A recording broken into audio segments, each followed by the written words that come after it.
Hey, what's up, everyone? How's it going? Welcome in. How we doing? How we feeling?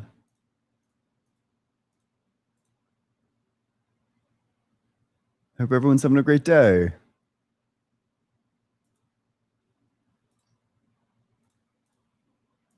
I don't know. I feel like I've been really wailing on the time argument, which is good. I want to keep it in rotation, but I'm wondering if I should like switch it up and run like the problem of evil much more frequently.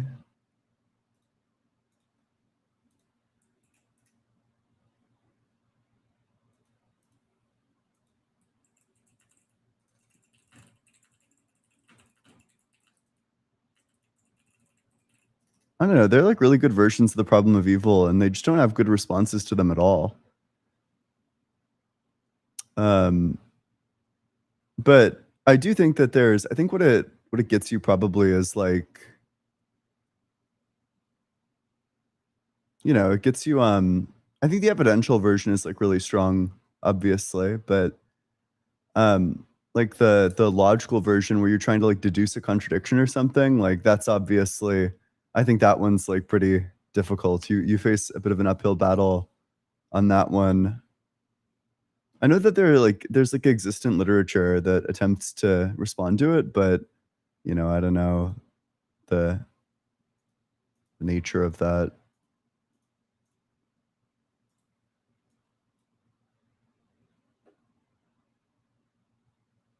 If you're in that guest request box, hey, what's up? How's it going? Hey, what's good, cuz? How you doing? Doing well. How old are you? 37 years old. How Yep, old you is? I'm 25. What religion are you? I'm Muslim. Okay. And what makes you think that Islam is true or that God exists? That God exists, I don't know if I can convince you with religion if you don't believe God isn't real. But why do I think God is real? Yeah. Brother, the way I could answer that is this, right? How do you think the world started? How do you think you came into existence? So these are like two very different questions. I think I came into existence from my parents. I'm not sure if I think that there's like a place that the world came from. I think that the Like world you probably always existed. If by the world you mean like the universe, I think the universe just stretches back infinitely. Okay, so you think we like the universe was just always there. The world, the earth was always there. Not the Earth, but the universe. Yeah. The universe. Okay, so how the earth come into play? The What I Earth mean, came like, about via gravity pulling together various particles into larger and larger structures how do you know that? based on the way that planets form. We can observe these things empirically, how planets form. How We the have we have all these how, planets of different sizes. We know what gives rise to things like this, and it's gravity. Gravity pulls the particles together. right? But to a certain degree, once you analyze every little detail in life, like from the spiders, like how like for sea turtles, you ever seen like the way sea turtles like give birth? Like how the hell do they know to go to the sand and bury? You know what I'm saying? Bury the stuff like that. And you think about the raccoons, the birds, knowing what to do, like the insects, everything got a purpose, right? Ooh, I don't know if This I don't know if you want to say that. I agree that there are like some stuff that's really cool, and that stuff evolved that way over billions of years. Of course, sea turtles are going to be able to do really cool things after they evolved for billions of years. You'd hope that the thing that gets produced is cool, but then there are some things that seem utterly purposeless, like parasites, for example. I mean, if everything has a purpose, how would you explain parasites? I don't know. I mean, I don't. I'm sure they got a purpose though. I'm sure parasites do got a purpose. I don't know off the top of my head, but I like in general when I think about the world, like when I look at the sky and stuff like that, I'm like, there's no way this is random. Like, why do we have consciousness? Why do we think You're going all so over the deep? place. Do you have is there like a specific piece of evidence? So, I mean, okay, maybe just like mark things down.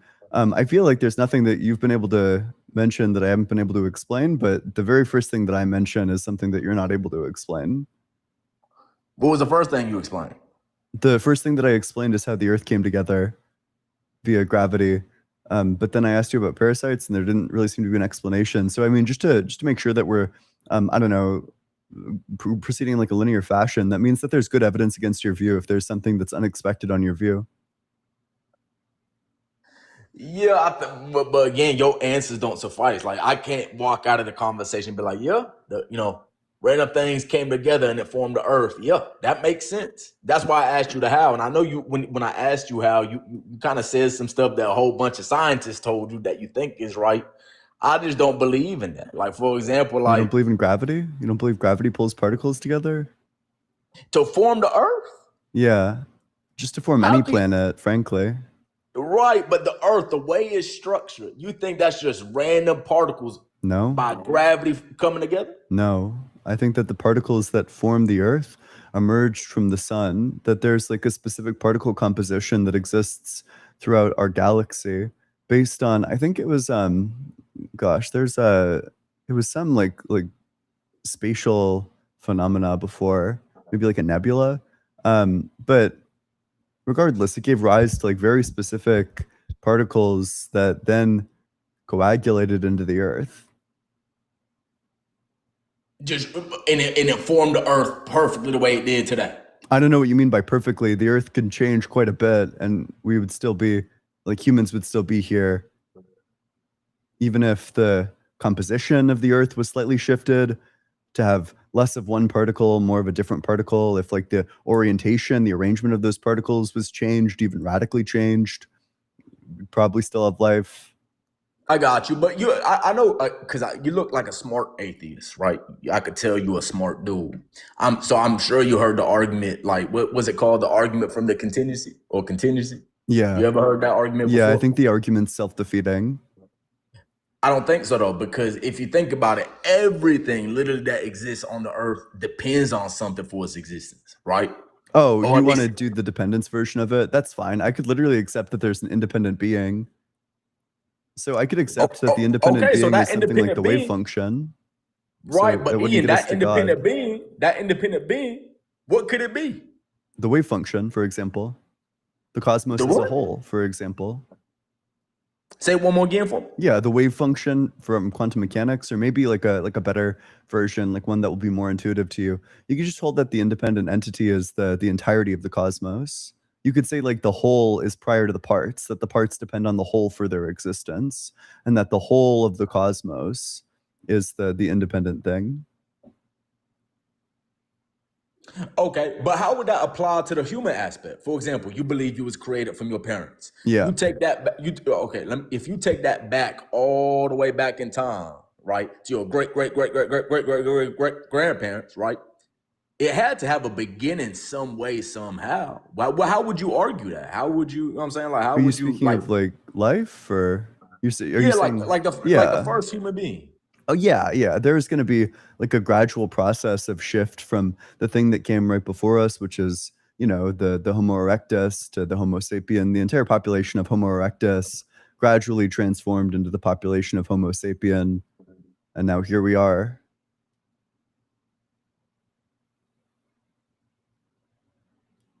That's how you make sense of that. Yeah, there's like tons of evidence. Like we just have a shit ton of fossil evidence to suggest that exact thing. But what would be the rationale for, like, for example, your topic? Would you say it's a deep topic? God isn't real, Yep. and I could tell you a deep thinker, right? I What? don't know. I don't really think about myself in those ways, but sure, go for it. No, I'm not talking about yourself. I'm talking about just like life's big questions, right? Sure, it's a deep topic. Yeah. It's a deep topic. What would be the purpose for having this level of consciousness, right? Like for example, like why are we not like animals where all they care about is getting some food and they nut in, right? You know what I'm saying? That's all they care about. But as humans, we don't operate that way. I feel like there's something got to be bigger out there.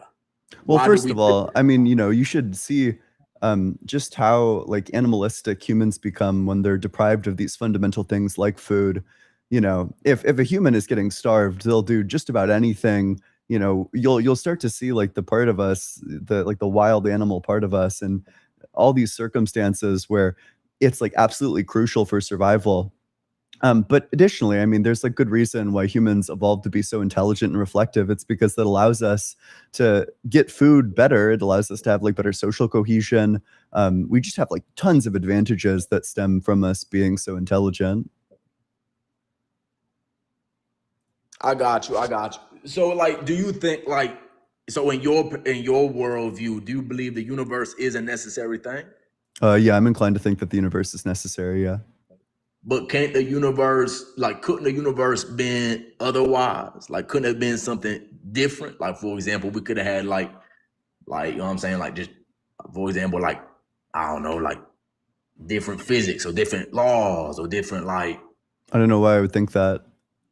But it could be. It could be. I don't it know why could I be would the- think that it could be. But that's the argument. The argument is it could have been a different way. Like, for Yeah, example, what's the justification that it could have been a different way? I guess the justification for it could have been. I guess the way I would rebut that is, why must it be the way it is in your worldview? But that's just a burden shift. You're making the claim that it couldn't have been otherwise. Or you're making the claim that it could have been otherwise. It would be your burden to demonstrate that. Yeah, you good, brother. You good. You good But- with the rebuttals, cuz. Sure. I mean, I could even like give you like some reason to think that it couldn't have been otherwise. If you think that nothing happens for no reason, that there's like a sufficient explanation that explains everything, then, you know, let's call so either something's going to be like necessary or it's going to be contingent. Contingent meaning like it could have been otherwise. So you can't have the infinite chain of contingencies, because then that itself would be contingent and would require an explanation. You can't have like a necessity explained by a contingency, and you can't have a necessity that explains a contingency either, because if there's a necessity that explains a contingency, then that contingency would just be necessary. So, for example, you know, if necessarily I'm going to drop this pen and necessarily it falls to the ground via gravity, then necessarily it falls to the ground, right? You know, there's if one event is necessary and the connection between that and the next event is necessary, then the next event is just necessary. So like all of it is necessary. There's no way to have contingencies if you think that every contingency has an explanation. Okay, but so since you believe you believe the universe is necessary, do you believe the universe began to exist? No. So essentially, the universe in your paradigm is the God. No. Because God is like a mind. He's like a personal being, not the universe. That's an interesting worldview, Ian. I gotta give Well- it to you, cuz. Like, Well, hey, thanks so much for coming on up. Appreciate you. All right, make sure you're double tapping on that screen, sharing it with your friends, doing all that good stuff. If you're in that guest request box, make sure that you're 18 or older. Make sure that you believe in the God of the Bible, the Torah, or the Quran. I'll also be willing to debate deists if you believe that there's like an ultimate foundation who's personal, but if you don't fall into that category, then don't request to join. I also ask that you have some reason to think that God exists, and with that, we'll go to the very next guest. Hey, how's it going? Going good, Ian. How are you? Doing well. How old are you? 38. Yep. And what religion? Well, I'm a religious pluralist. Okay, what is that? That basically means that I believe that every religion is seeing one ultimate authority in God in their own mode of thought production and language based on their geographical location. Okay. And so, yeah, do that's you what I think that believe. there's like a personal ultimate foundation? Sure. Okay. Yeah, what makes you think so?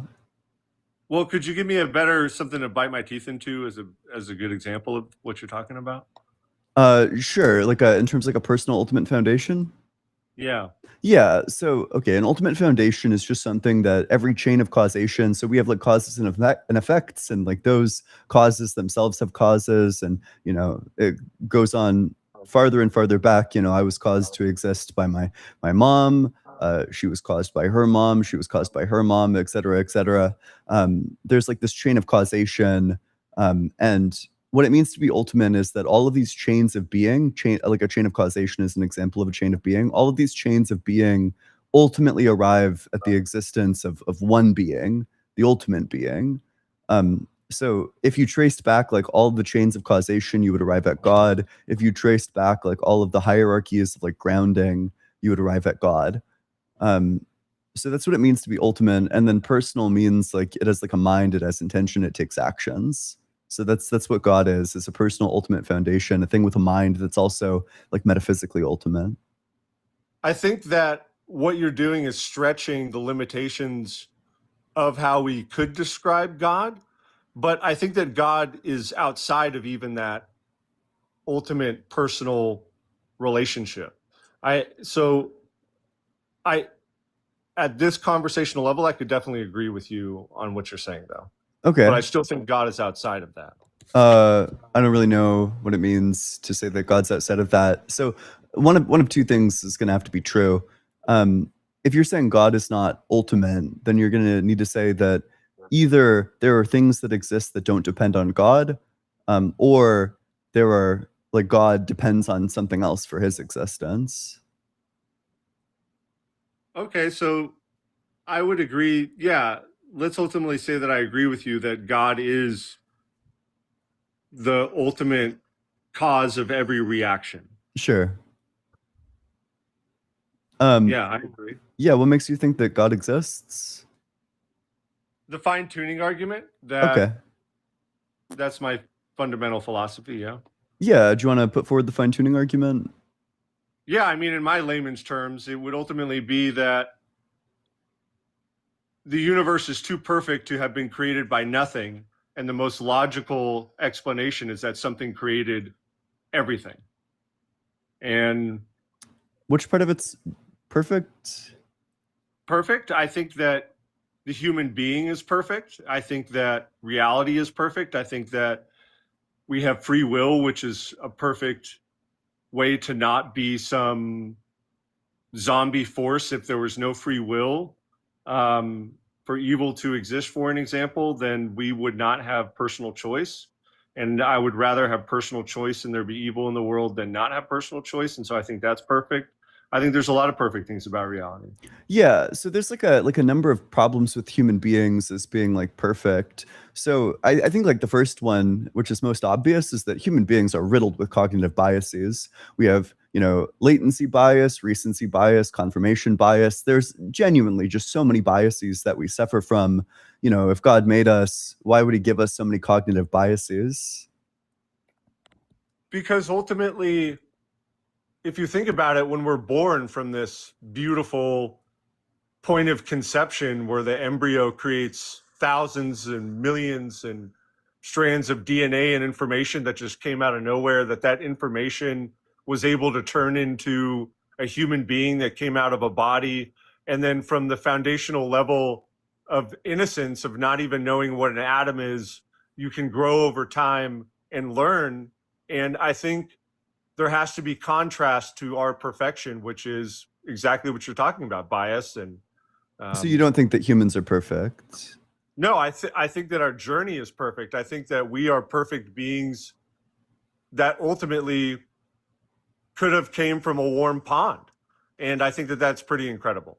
Okay, so that's a bit confusing to me because oftentimes cognitive biases lead us to cutting our journey short or other people's journey short. So, for example, one thing that humans suffer from is a phenomena called collective narcissism, where we will resort to groupthink very often, especially when one of our group identities feels threatened, especially when we feel like humiliated.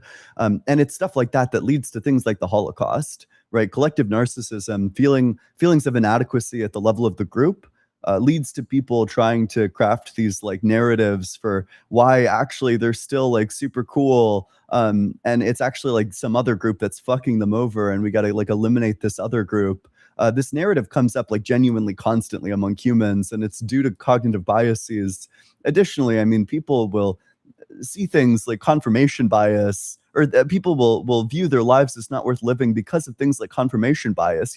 They look for examples of times their life was miserable, and then they decide to like end their own lives on the basis of that. Like these cognitive biases are like demonstrably extremely harmful. How can you say that what makes up for the cognitive biases is that the journey itself is perfect when these cognitive biases lead to the ending of the journey so often? Throughout time, human beings, I think the whole point of the human race is to ultimately expand our consciousness. And it sounds like you're having conversations about gossip when I'm having conversations about the real implications of consciousness itself being a perfect process of evolving. And so through evolving, bad things have happened with consciousness itself. There's been bad actors, but this consciousness, we've grown to a more peaceful world. We continue to become more enlightened as individuals. We continue to expand, and I think that's a beautiful thing. Look at Elon Musk for an example. He's bringing us to a multiplanetary life system. That's pretty incredible. Yeah. Do you think that was like even remotely responsive to what I said? Like, what do you think my argument was, and how do you think that responded to it? I think that you were trying to demonstrably destroy my argument by saying that ultimately human beings are not perfect because we've carried out atrocities. And no, that's not what you were saying. Kind of missing the point. The point is that the thing that causes us to carry out atrocities is our cognitive biases in many instances. And these are things that this isn't like a free will issue. This is like at the level of like our neural structures. We are disposed towards thinking in specific patterns.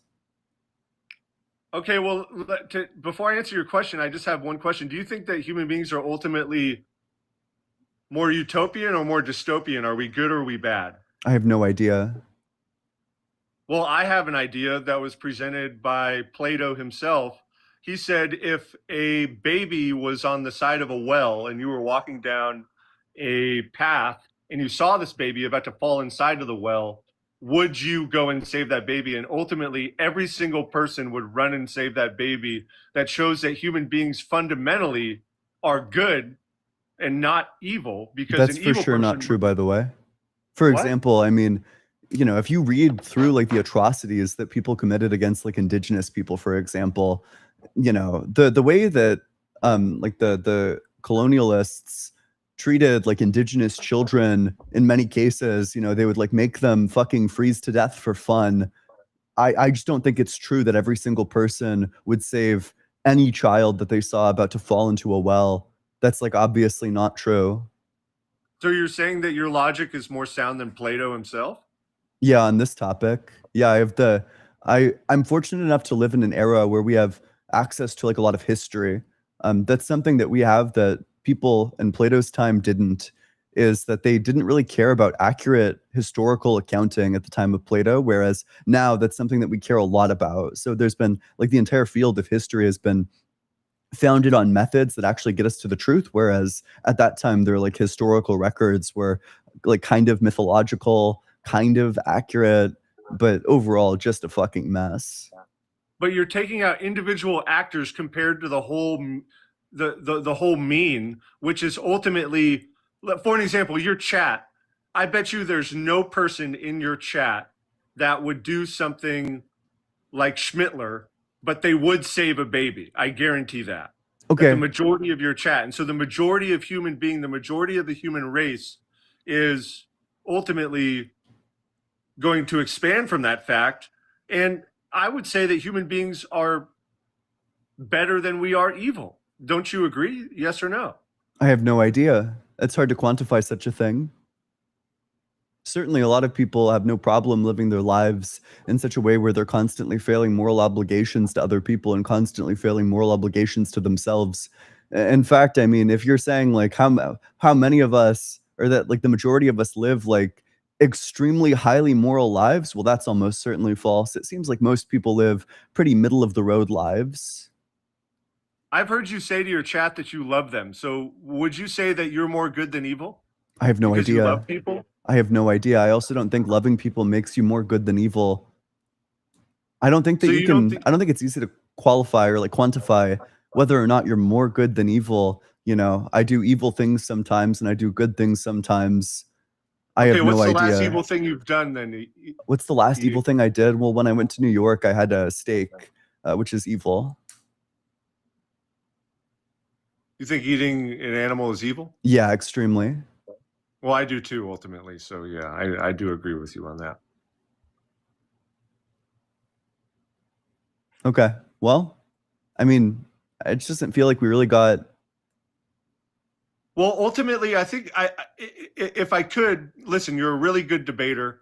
I'm not gonna lie. And I just wanted to give you. How about I give you my strongest argument that God exists, and then we can go from there, because I feel like So, okay, yeah, but thanks for having this conversation. It's really intriguing. Ultimately, my biggest argument that God exists is that it's the most plausible explanation on what created everything. And then I've Mm. looked into systems of beliefs. Are you familiar with panpsychism? You mean panpsychism? Yeah, panpsychism. I'm sorry. I said that That's incorrectly. okay. Yeah, I'm familiar with panpsychism. And I think that's Panpsychism is like super implausible, though. It seems to commit you to like wacky beliefs. not wacky beliefs, just that there could be consciousness in everything. Do you think the chair is conscious? I think that wood has atoms in it that are ultimately moving and evolving, yes. What I asked is like, do you think that the chair is conscious? Like, do you think the chair has like something like a mental experience? Not a mental experience, but it Oh. has an experience with reality unlike the mental that you and I possess. Okay, well, if you It don't does think that have it an has an experience. experience, then you're not a panpsychist. Panpsychists hold that everything has experience. Not necessarily experience like a human, though. It could be experience at the atomic level. So what it needs to be is something qualitative, that there's like some qualitative experience, and that it could be like a simple qualitative experience, but in order to be a panpsychist, you'd need to say that it has like a qualitative experience. But regardless, I mean, what makes you think that I don't know, you think that God is the best explanation of things? I guess like what? What does God explain best? The formation of everything. An infinite God that always existed explains the creation of reality itself being plausible. I mean, I think, for an example, my pastor in my church, she has a master's in biology, and she fused her belief systems with biology. She believed that science itself was just discovering and explaining what God has already created, and we're just doing it in our own mode of thought production, language, and scientific discovery, and papers that get passed around to say that physics is real and the double slit experiment is real. But these are all things that God have already created that humans are just discovering. Mm. And so I think that that's the most plausible explanation on why physics are so advanced, why biology exists, why there's hundreds of millions of strands of DNA of information. Where did that information come from? And landing my plane is that God ultimately created all of that. Yeah. Do you think that God's act of creation was eternal, or do you think it began to exist? I think that it could have existed. I think it could have began at the Big Bang, that would have been a fusion of atoms, of matter itself, and creating the reality that we live in. What if God created the Big Bang? Yeah, so you do think that God's act of creation began to exist as opposed to always existing? No, I believe that God was outside, is still outside of the reality that we live in, and that God created this reality. Ultimately, I think it's fundamentally a test of human nature and our I spirit and super our soul. didn't. That's not the question that I'm asking. The question that I'm asking is, did God's act of creation exist without beginning, or did it have a beginning? Which one? It needs to be one or the other. God always existed, but at one point not there what I'm was the asking. creation. At one point there was the creation of the reality that you and I live in. Sure. So then his act of creation began to exist after a state of non-existence. Precisely. But God has always existed before that. Yeah. Okay. Then God changes. He goes from not creating to creating, which means that God is in time, which means that he can't be the creator of time. But what if time was like on an infinity and it always existed? Yeah. Then that means that God's not the creator of it. Why? Because if God is in time, then he can't be the creator of time, because in order to do so, he would need to go from being like atemporal, and then he would need to become temporal. Can you describe to me what time is? Yeah, time is the dimension along which it's possible for an object to change. Can you define changing? Just that we have like different states of affairs, and that, you know, one state of affairs progresses to a separate state of affairs, and when there's states of affairs that have contradictory, incompatible properties, where one has progressed to the next, that's a change when it has like a contradictory property. Ian, I don't think you described time very well. I'm going to be honest. It's low Okay. IQ. Can you summarize back to me what my definition was? No, I think it was so ridiculous. Okay, you didn't listen to it. Describe it. You wanted to say it was low IQ, so you like ripped your headphones off and didn't even listen to it. What I think is even more low IQ is not being able to track it. I am tracking it, but you're saying because time exists, God couldn't have existed it, but you can't even describe truly what time is. So I'm. I not already gonna take did. your You didn't advice. listen. Yes, I did. I listened. If you closely. listen I to asked it, then questions, say in fact. I say investigated. back what my definition of time was. You said that the definition of time is ultimately You weren't the listening. creation and destruction of things. That's exactly No. what you were saying. No. Yeah. The definition, the second time, is time is the dimension along which it's possible for objects to change. That's exactly what I said. That Change is not implies, at all what you said. It's Yes, all it in is, because- recording. It's all live streamed to YouTube. You can't lie to the because- recording. It's Ian, all you're not thinking recorded. as deeply. Ian, you're not thinking deeply because You're literally change- trying to gaslight everyone into thinking that you said the same thing as me. You said a totally different thing. No, because all I meant by destruction was that is change within the universe. Everything has a birth, life, and death, and that's exactly what I meant. You said change, and I said destruction. It was the same thing. Change. Not all changes are destruction. So, for example, you know, I could change from sitting down to standing up. That's not really a destruction. Yes, it is, because every second you move forward in time, you are being destroyed. You are dying. That's false. So you don't think that everything has a birth, life, and death in the universe? Does everything? No. Energy can't be created or destroyed. But it can be passed along in other forms. Yeah. So since energy can't be created or destroyed, couldn't you say that that energy could be God, and that's No. never been created or destroyed because it's existed indefinitely? No.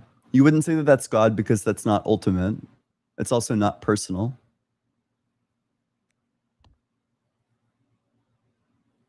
Well, ultimately, I think that energy is God. It's simple. What created energy if it can't be destroyed? What created it if it can't be destroyed? I don't Yeah. think that energy was created or destroyed. Do you think God follows laws of physics? I think God is outside of physics, and physics is simply a way that we interact with God. Is energy outside of laws of physics? No. Sure. Then we have a contradiction. You're saying God is energy, but energy is inside of laws of physics, whereas God's outside of it. So God is both inside of laws of physics and outside of it. If you were to write down on a white piece of paper the word energy, there would be a lot of white space on that paper that is outside of energy. Exactly, right there. That white piece on your paper is God. Energy is just a way that we're describing God, Ian. Okay, so God isn't energy. God, there is energy in God, but God is even outside of energy. Okay, so God isn't identical to energy, God made energy. but energy can't be created or destroyed. No, I asked you, do you think it can be created or destroyed? And I said no. Okay, well, that Also, I would don't even think imply you asked that me it's that would imply that it's infinite. That it's infinite. Yeah, in terms of its like existence, that it stretches infinitely backwards. Yeah, I agree. Yeah, so the only explanation of something being infinite through that can something that is infinite can only be described as God, because God is the only thing as powerful that could be infinite. No, it's just persistent. It's infinitely persistent. I don't know why I would think that something being infinitely persistent mean that it's God.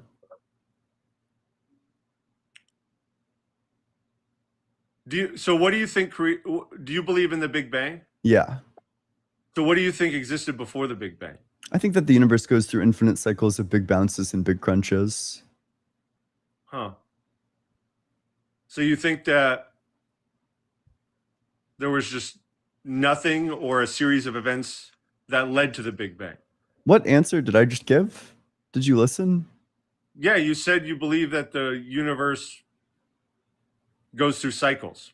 Yeah. So there's just always going to be something before each cycle. There's like another cycle before each cycle. Oh, okay. Yeah, there's like infinite cycles of big bounces and big crunches. Oh, you ran away. Okay. Well, make sure you're double tapping on that screen, sharing it with your friends, doing all that good stuff. I look forward to seeing how Eshawn in the comment section is going to cope with the fact that this dude ran the fuck away. Well, make sure you're double tapping on that screen, doing all that good stuff.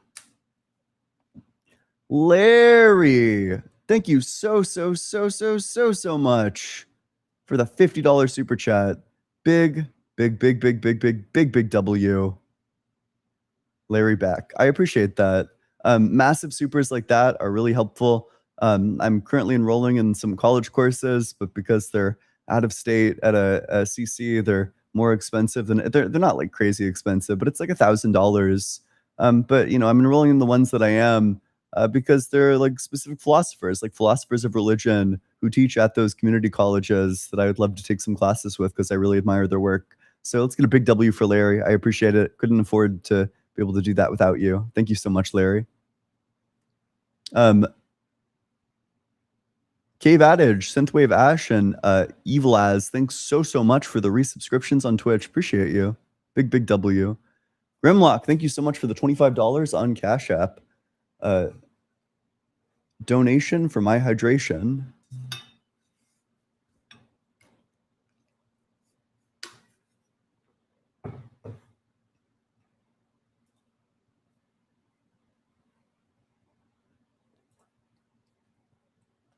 Classic, thanks so much for the super chat. Ian, I'm starving to death right now. It's so tough. Don't do that. You know, eat some food. You sent in Canuck bucks. Save your Canuck bucks and get some maple syrup or something. All right. If you're in that guest request box, you got to be 18 or older. You got to believe in the God of the Bible, the Torah, or the Quran. Bare minimum, I ask that you be a deist, that you think that there's like a mind that created the universe, something like that.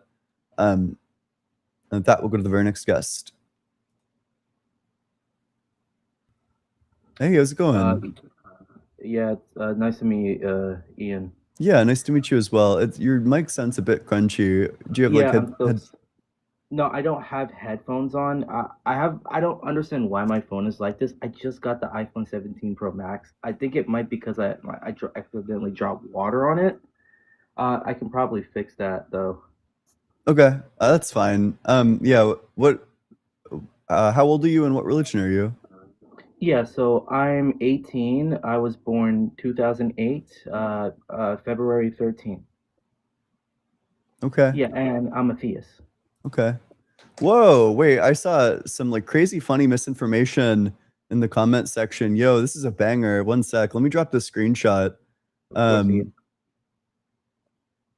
I'm saying your name right. Yeah, you are. Somebody said that I blocked Q-Top. I actually have a screenshot of Q-Top blocking me. That we can go ahead and start circulating.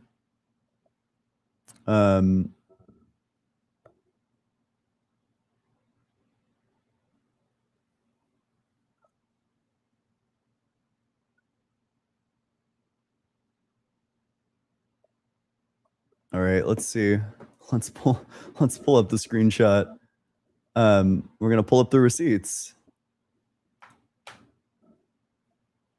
As soon as... Whoa! Holy shit, Grimlock. Thank you so much for the $100 super chat, Grimlock. That's fucking crazy. I really appreciate that, Grimlock. It's, I don't know, it's like giga kind of you. Super nice. Terminally chill. Let's get a big W for Grimlock. I appreciate, I don't know, I just appreciate you so much. I appreciate all the support that you've given. Anyway, here's the, here's Q-Top blocking me.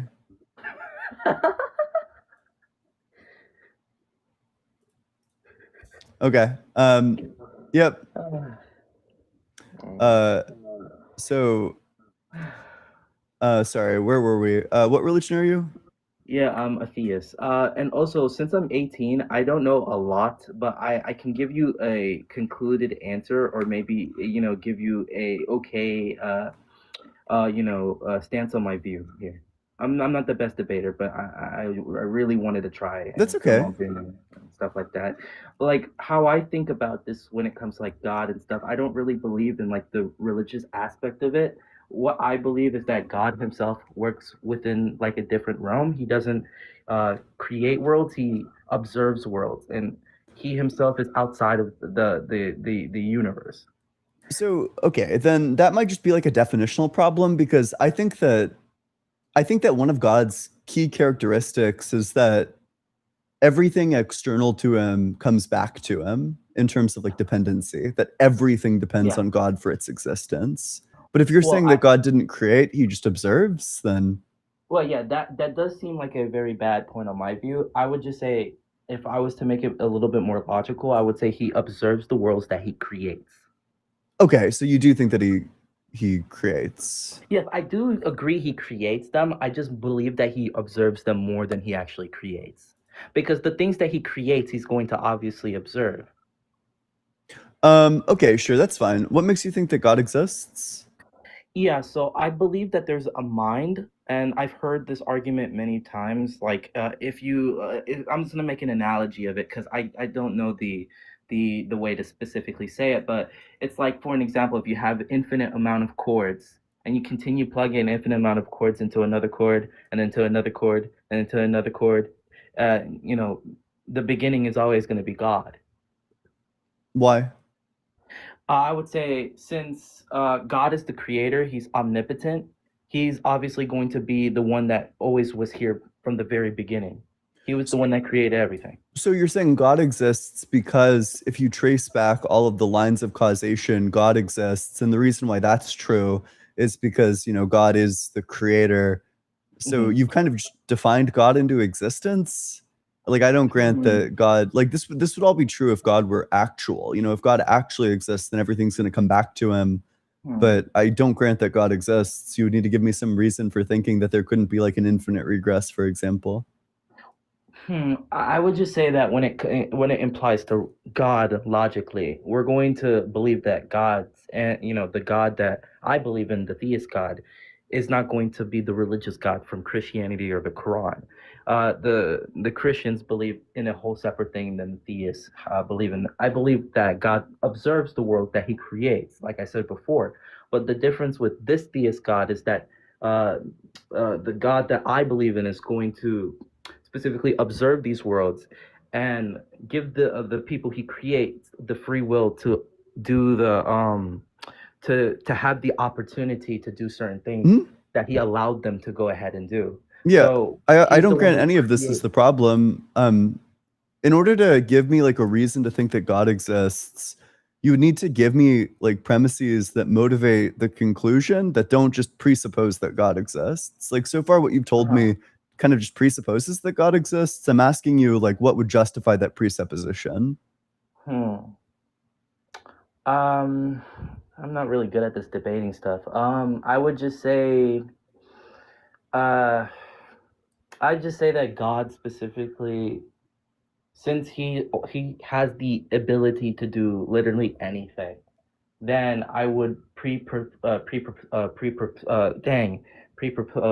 that he has the ability to do certain things that it's outside of the logic of a human mind. So for you to specifically make a claim that God is bounded by what you think is going to be logically sound to you is going to be putting a restriction on God's nature. So you don't think so? God is not logically sound to you, Well, I would say that for me, as a subjective human being, just like the rest of us, I'm not able to specifically speak about who God is. I haven't seen God. but you But said what like I to can, human. Sorry to interrupt, but you said to humans, God is illogical. Is that no, true yeah, for you? God is logical. Like, no, when we're talking about the theist argument, he's going to be logical. To human beings, he's not logical. Because you're implying that God does not exist because God there he doesn't he doesn't exist within the logical realms of like the laws of physics and certain aspects of No. science. Sorry, no. The reason why I think that God doesn't exist is because there are contradictions in his properties. And Okay, sorry for misreading your argument, Ian. that's Uh, okay. so can you say that one more time because you Yeah, lagged the out on my reason end? why God doesn't exist is because I think there are logical contradictions in his Uh-huh. properties. So what would those logical contradictions be? I don't think that God can create. For example, like an easy thing that God can't create is time. So either God was always creating, or at some point he began to create from after a state of not creating. If God was always creating, then creation just always exists. But at that point, he Mhm. doesn't create it because it just always exists. That which is eternal is never created. The alternative, though, makes is that sense. God changes from not creating, and then at some point he begins to create. But if that's true, then God changes. If he changes, he's in time. And if he's in time, then he's in creation. So he didn't create. Well, that sounds logical. I would agree that does have I would agree to that. But if we're talking about a theist God, there's going to be a difference to like the religious God that we're talking about, because God himself is going to be outside of time. He's not going to be Mhm. outside. He's not going to be in our time. Yeah. So he's going to be outside of time. Yeah, So that's the since he's problem. outside Yeah. of time, oh, explain how that's the problem, Ian. Sure. If that's wrong. So then what that commits you to, you kind of have to you bite the bullet on like the first horn of the dilemma, which Of course. states that you think God is just eternally creating, which Yeah, means sure. that creation just eternally exists, which means that it was never created. Okay. Can you explain that a little further, Yeah. please? So if you think that God's act of creation is eternal, which you need to think if you think that God's outside of time, if God's act of creation is eternal and God's act of creation necessitates the existence of creation, then that just means that creation is eternal. And if creation's eternal, then it's not created. Things that are eternal aren't created. Yeah, but wouldn't you need something to exist for something to be created? Like you can't create a robot. Like for an example, you can't create a robot without the person who's creating the robot to create the robot. No, I agree with that. But my point is that if the universe is eternal, then it wasn't created because it was never brought into existence. Okay, so you're making a point on my claim by saying, since I said that God is going to be eternal and he constantly creating, that would be a contradiction under my view. Yeah. Yeah, I don't understand. Like it's very hard for me to understand that So let's point. go step by step. Would you agree Yes, that under please. your view creation is eternal? Yeah, sure. Yep. And do you think that things that are eternal are created? If things are eternal are created, Yeah, if something is eternal, is it created? yeah, I mean, if it's created by a all-powerful being, I would presuppose that it is created. Would you agree that to create something means that you bring it into existence? Yeah, of course. Yeah. Is creation, if it's eternal, is it ever brought into existence? Creation, is it ever brought into existence? Are you trying to say that Is the is an fundamental eternal thing ever brought into existence? No, it always exists. Yeah. So creation means that that thing is brought into existence, but the world is eternal, which means that it's never brought into existence, so it was never created. Hmm. Hmm. Dang, this is really hard to debate against. I would just say that from the perspective of how I see it, I believe that God specifically is creating. Uh, he was the first he would be the first individual to create everything. I don't think, from my point of view, that God is going to need to be bounded by that, because if he's all powerful, in that sense, wouldn't he be able to bypass time? You can bypass time, that's no problem. What you can't bypass is like laws of logic. Yeah, but wouldn't laws of logic imply to human beings? Like what we Mhm. think laws of logic is going to be, wouldn't Ooh, that just be not subjective? Because how you not quite. define laws of, yeah, because what I think about it is like if you define laws of logic differently, that's going to be subjective. Because if you're defining laws of logic in a different way, it's not going to be defined that way. And definitions in itself are subjective. So yeah, I agree that definitions could totally be subjective. The problem is that even if definitions are subjective, they still refer to objective features of reality. You can call the logical operators whatever word you want, but there's still going to be like a specific number of underlying logical operators that exist objectively. So from this, there are going to be certain laws of logic that are necessitated just by like the truth tables of those operators, which is going to necessitate specific laws of logic, things like the law of non-contradiction, things like the law of excluded middle, things like the law of identity, all just get necessitated by these underlying logical operators. And would this imply outside of our universe, or would this just be like in our universe? It applies to anything that is a consistent identity. What does that mean? Can you like simplify? Yeah, it just for me, that it's please? like not it's not like inconsistent with its own property set. Like the square that isn't a square would be an example of a thing with inconsistent identity. But Okay. even that seems to have consistent identity insofar as its identity literally is the square that isn't the square. So it's an impossible object because its identity is not consistent. Yeah, but you would agree that laws of logic, like how, I don't want to pre-propose anything of your view. I would just say, can you explain to me what the laws of logic would be? Yeah, sure. So there's like three classical. So there's a lot of laws of logic, but three classical laws of logic. You got like the law of non-contradiction, which states that contradictions are false. You got the law of excluded middle, which states that either something is true or it's not true. One or the other can't. There's no like middle thing. And then like a third classical law of logic is the law of identity, which just states that an object is itself. Yeah, but can't two things be true? Yep. That was three things that I just listed that are true. Oh, okay. Sorry, I didn't hear that one. I would just say that when we're talking about like God in general, I would just believe that God is all powerful, and since He has that all powerful, like the omnipotent, the omniscience, the omnipresent, He would be able to do literally anything. And I don't know if I'm basically explaining this correctly. I don't know the definitions You don't behind want to it, say like the that. advanced. Oh yeah, why? If you can explain that Yeah, to me, please. there's just like trivially contradictions follow from that. So for example, I don't know, do you think God has the power to make a rock that's so heavy that he doesn't have the power to lift it? I mean, if I said no, then I would be pre-proposing that there would be a limit on God. Mhm. And then if I said yes, there would be a contradiction to Yeah. it. So like I would be wrong either way. Exactly, yeah. That's why you don't. So I think the question of like God's existence, like it's a position that's taken seriously in like philosophical circles, like in academia, like philosophical academia, that is. There's like open debate about whether or not God exists. You're not going to find a single philosopher that's currently alive that would ever say that God can violate laws of logic for this reason. hmm So then I would have to agree with you. Then sure, we can't say that God would go pre-propose going against the laws of logic.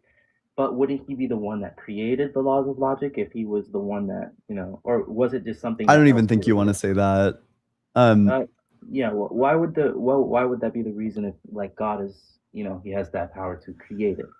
Because the creation relation itself, okay, the implication is that God doesn't follow laws of logic prior to creation, which means that you couldn't appeal to anything to explain the fact that God is himself. You couldn't explain the fact that God is God prior to God creating the law of identity. You couldn't explain the fact that, God is, not God prior to creating the law of identity or the law of non-contradiction. You just couldn't explain like all these logical facts that are going to hold like prior. Okay, so you're basically saying that God cannot pre-propose against laws of logic, even he can't create laws of logic. It just exists. Well, there's like various stances that you might want to take about that. So, okay, for example, there's like a position called like theistic conceptualism that's going to hold that like the laws of logic are like thoughts inside the head of God, that God is just like eternally thinking the laws of logic. So in that way, they're like kind of derivative from him, but they're still like internal to him. Or maybe you want to say like the laws of logic, like they describe like a fact about God, but it's like the fact that all of God's powers are consistent, that the consistency of God's powers is the thing that makes the laws of logic true. You for sure don't want to say that God can do things that violate laws of logic. Wait, then if that is the case, then by saying God is omnipotent, wouldn't that just be a contradiction in itself? Because if we're implying God cannot do certain things, and that would go against the pre-proposing of laws of logic, then that's just pre-proposing that God does not have the capability of going against it. I don't even think so. Okay, the way that most okay, even this is like kind of fractured at this point, but a really common definition of omnipotence that you'll get from like today's philosophers is that omnipotence means that you have the power to do things that are logically possible. You can do anything that's logically possible. You can't do the impossible, but you can do anything that's possible. You Okay, you don't want to because say that God can do the impossible. yeah, because how I defined omnipotence was that you could do literally anything that is impossible. You So don't want I to do maybe I that. defined that wrongly. Uh, but some people would say that God is boundless. Yeah, those people are just going to be contradicting themselves like trivially. You don't want to say that.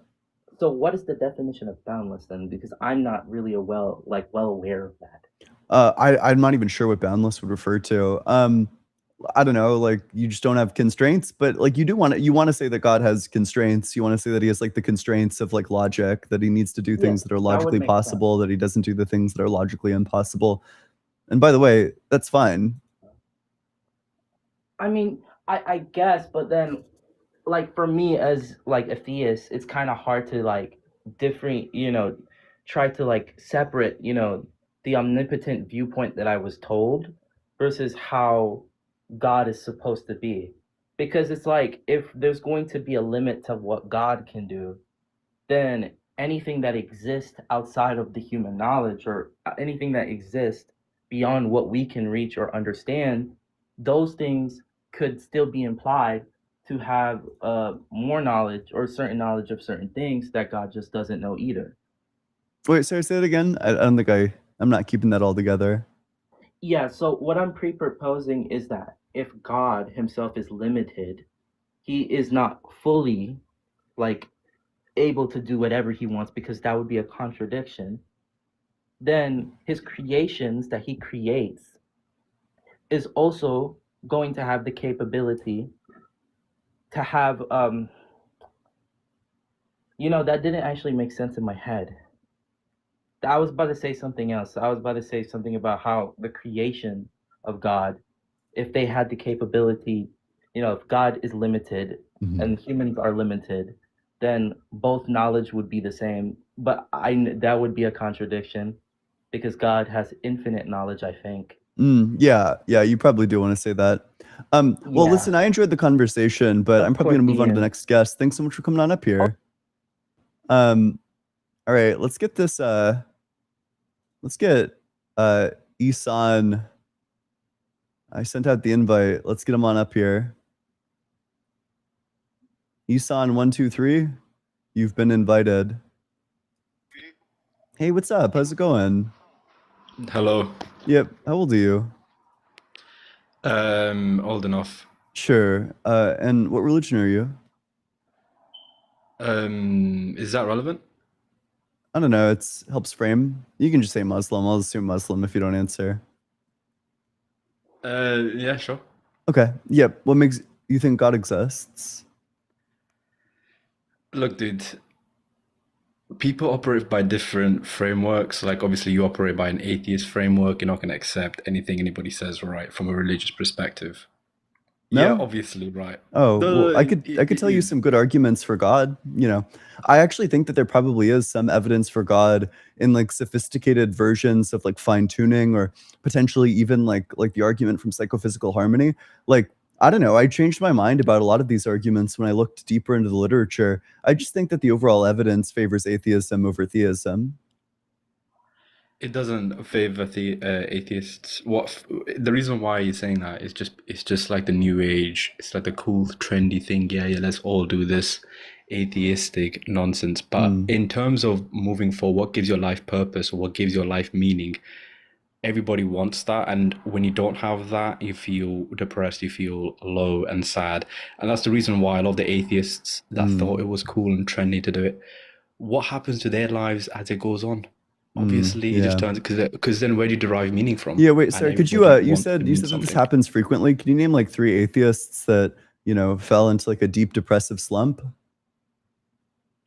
There's many Brutal. atheists that have done that Yeah, and name are 3. continuing to do that. Why is depression so Wait, sorry. Can you name widespread in society? then? Wait, sorry. Can you No, name but the 3? stats show that it is Okay, widespread in sure. So you society. can't name a single one, to be clear. Dude, that's such a You stupid said it argument. happens all the time, but you can't name a It's single widespread instance in of it. society. There are many stats. Can't Okay, even what name it- one. Okay, fine. Okay, yeah, no problem. But in terms of like suicidal rates, it's mainly male, right, as opposed to female, correct? Yep. It's because typically men. So the Right, statistics why on is that that happening then? relate to the fact that typically men choose more lethal options. I believe that they attempted it like roughly the same rate, but it's just that men opt for like the options that will like for sure kill you, whereas like women seem to opt Yeah, for why the is that happening, options though? that don't. So why is that happening? Lots of reasons. There are lots of reasons why people try to do that. Really? So if they are atheists as well, and they don't have any meaning, Oh, wait, why would that what follow do they that there's usually no say? Is it meaning? they do not say, "Oh, my life doesn't mean anything," and No, this you say that unusual about stuff. us. We don't say that about ourselves.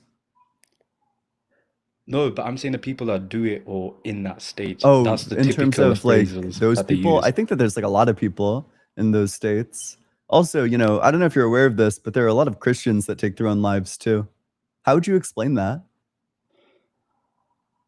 No, but mental health is one thing, yeah, of course. But the point of it is when you don't have meaning, what do you refer to? You go to woke liberals, you start doing this wokist stuff. That's do have the meaning. usual perspective. That's what happens. Okay, You become a radical leftist. sure. So I mean, like to live and to try to derive your meaning from God places yourself, you cast yourself in your own life as the role of object. Objects have purposes assigned to them. Subjects are able to select purposes that are going to cohere to their ultimate end of human flourishing. So to submit to a god and to try to get your purpose that way turns you into an object, whereas the atheist gets to remain a subject. No, that's not true. Yeah, it is. No, it isn't, because you can be free, you can be who you are, but you are designed. For instance, right? Just to like I'm sort of designed? explain in a macro sense, like a phone has a purpose, right? A phone has a purpose. You can use a phone for a lot of different purposes. A phone is a tool. A phone has a purpose when it's getting used by an agent. I don't think that the That purpose phone, has did like that an phone intrinsic exist without purpose. anybody making it? No, the phone does have a creator. Nice pivot, by the way. Hopefully nobody does that phone have a notices such an creator? egregious So pivot. how does the phone have a creator? Yeah, hopefully nobody It's notices the infinite. pivot It from like the can't have a creator, teleological right? argument to the cosmological argument. Wow, hopefully nobody notices that pivot. No, dude. But I'm just wondering, if a phone has a creator, that means somebody started, right, and created that phone, right? Yep, somebody created the phone. So one person created the phone. Is that correct? I don't think it's just one person, but Right. So a group or organization created it, and Yeah. no other group created it besides that person or specific organization depends within how, that how far moment. back you want to trace the causal chain. But yeah. Okay. Did the atom create the phone? Did the atom create the phone? Yeah. Did the atom create the phone? The atom certainly is like part of the material cause for the phone. I'm not sure what that question's asking. Did an atom create a phone, though? A single Like an atom? Did actual the atom? single atom create the phone? Yeah, because if we're gonna Are keep you going asking back like and did back the and back, single right? atom, was that the entirety of the phone? Who created the phone? The factory, the company. Yeah, but is the company's one place, right? That's one organization. That's one person, right? It's not one person. It's not necessarily one place. That's just not true. It's not one person. It's not one place. It's not an atom. What is it then? Probably a lot of people touched the phone in production. Yeah. It's like an entire Yeah, that's company. true. Why are you pretending like you don't know what a company is? No, but you're not understanding. It had a creator, right? Yeah, I agree. The phone has a creator. Right. Is it supposed to go somewhere? Why or- did so you agree with that point, but why is it when you look at other stuff you stop agreeing with it, you start saying, but 'Cause I know that where creator phones has a come creator, from. that creator has a creator. That doesn't make sense though. I know where phones come from. They come from the phone factory. I don't know Yeah, but dude, where if universes you come say from. somebody made Certainly the not phone, God. and then somebody made the person who made the phone, and someone made that, then how does the phone begin to exist? I hold to the B theory of time. I think that past, present, and future are all eternally actual. So asking How like, can how do we something get to begin to here? exist? Whoa, sorry. I don't think that things begin to exist. I think that there are every time slice, and that at different time slices there are going to be different things present. But I think that every time slice is eternally actual. Like I Yeah, think but you're still dodging basically the I think point. the entire timeline is just actual. So are you going to begin to answer the question or not? I just did. You're not, because you're just making, you're just going How into all about these other tangents. okay? If something can something start to, if something starts to exist, that means it has a creator, right? Somebody made the thing, it had a purpose, and it Yeah, exists because That's of the fine. creator, Yeah, if right? something exists at like a certain time slice, but it didn't exist at like earlier time slices, then yeah, it has like a creator. Did the phone exist in the 1700s? The phone didn't exist in the 1700s. How By the about way, the I agree that the 1400s? phone is a Did it exist in the creator. second century? I Did agree it that the exist phone in has a BCE? creator. Did it I exist in agree that the that? phone is a creator. Your argument's going nowhere. It has a creator, right? Yeah, I agree with this. Yes. Okay, interesting. So does a bottle have a creator? A bottle? Yeah. Yeah, typically. Okay, interesting. So that's two things we can agree on has Yeah. a creator. Yep. Does God have a creator? Do we need to go through more stuff that has a creator? Wait, sorry. Does God have a creator? That's illogical. That doesn't make sense. Sure. This is So why you you're think that not- there are this is some why you're not things making that don't have sense. creators? We've just already established, okay, some things have the I agree, majority of the some stuff on things this have- planet that we know has a Whoa. creator, right? So why would I think energy has a creator? Who creates build? Okay. What is an architect? Sorry. Why would I Architect. What's the purpose of an architect? Sorry. Why would I think that energy has a creator? No, dude, you're not understanding. An architect. Okay, he's not going to who answer the creates question. buildings? I wouldn't want to answer that question either. Can't blame you. Who creates buildings? Like the construction company, the architect, lots of people. Right. So that's another example. That's another. Yes. So we've got three yeah, examples. I agree. So far, there are right? things that have We've got three creators. examples. Do you This have any argument is examples like quite of desperate, something? right? Do you have any Yeah, examples energy, of something time. being created? Of something being created, right? Okay, could you let me just Yeah, go finish for that, it. because you're interrupting quite a bit here. So, do you have any examples of something being created where but it's infinite and it has a creator and it has a creator and it has a creator, and we keep going back and back and back? Yeah, moments And of time. we know this as well. Give me a physical, tangible Yeah. example. Ooh, tangible. Tangible. I don't think that there are things that are tangible. Give me a physical example. Of Yeah, something we can physical relate to. example is going to be moments of time. Give me a physical example. Yeah, moments of that time. we know. Absolutely true. Yes. Yeah, moments of time. Elaborate. Yeah. So time is infinite, stretches back infinitely. The reason for that is because if time came into existence, then there would be a change, but a timeless state is unchanging. So that means that a timeless state can't change into a temporal state. So time must have always existed. So time has always existed, right? Yep. So there's the example. Wait, by the way, do you accept that How argument, or know do you have that? a refutation How do you of know that? I just But how told do you you. know that though? I just But how told do you you. know that? I just told you. But how do you know that to be I true? just told you. I just told you how I know that. Okay, but did you see all of time to begin with? Critical tracking failure. No, we can deduce Did that you it's see infinite. all of time? No, Did you we see didn't all of see time? all of time, but we can deduce that it always existed, insofar as You there'd can be a deduce it. contradiction. Is that yeah. object? Is that a fact, or Yes. is that a theory, or is Yeah, that it's an a idea? Or is fact. it? It's An a objective fact. fact. Yeah. What is the proof? Where's the evidence for that? I already gave you the actual proof. I'll for give that? it to you again. Let's try listening this That's time. not actual proof, though. Just because Oh you have an shit, idea, dude. it doesn't Yeah, make it just an because actual reality. just because I accept the bottle premises and the and accept that phone are it follows two a things we can logically track valid with our inference own rule two doesn't mean eyes. that the conclusion follows. Just because I The agree that bottle and the Socrates phone is a are two man, and physical just because things I that we can agree that actually all men are track. What mortal, you're and just because talking I about agree is that space accepting stuff. those last Who two cares premises about that? necessitates the conclusion that Socrates is mortal, that doesn't commit me to the view that Yeah, but you Socrates can make is philosophical mortal. arguments all you want. At the end of the day, we Can you know refute what them? has a creator. Wait, can you We know refute what them? has a creator and what doesn't Sounds have like a you're creator, not capable of refuting them. Yeah, but what has it? I've already established anyway. Most stuff, everything on the planet has a creator. You've completely failed to refute that whatsoever. Yeah, how about I The how about I go ahead logical- and motivate it for you? I'll just give you like the argument. No, He doesn't want the argument. Okay. If time began to exist, then a timeless state would change into a temporal state. Timeless states don't change. Therefore, time did not begin to exist. Yeah, which premise of this do you reject?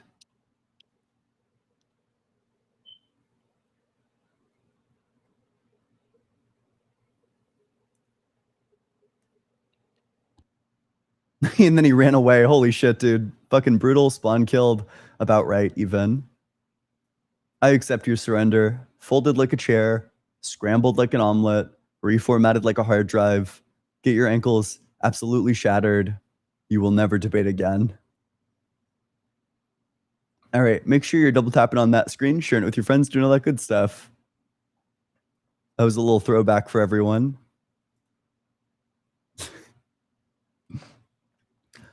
Grimlock, thanks so much for the super chat. Guess basically just confirmed that God is a cuck after creating. True.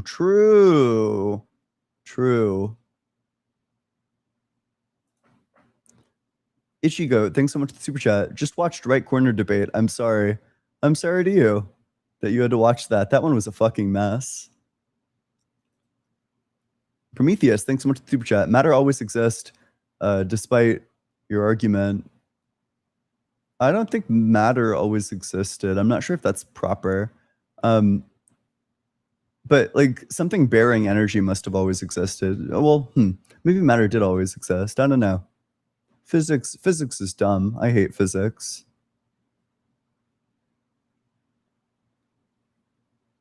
Drop a 1 in chat if you hate physics. All right.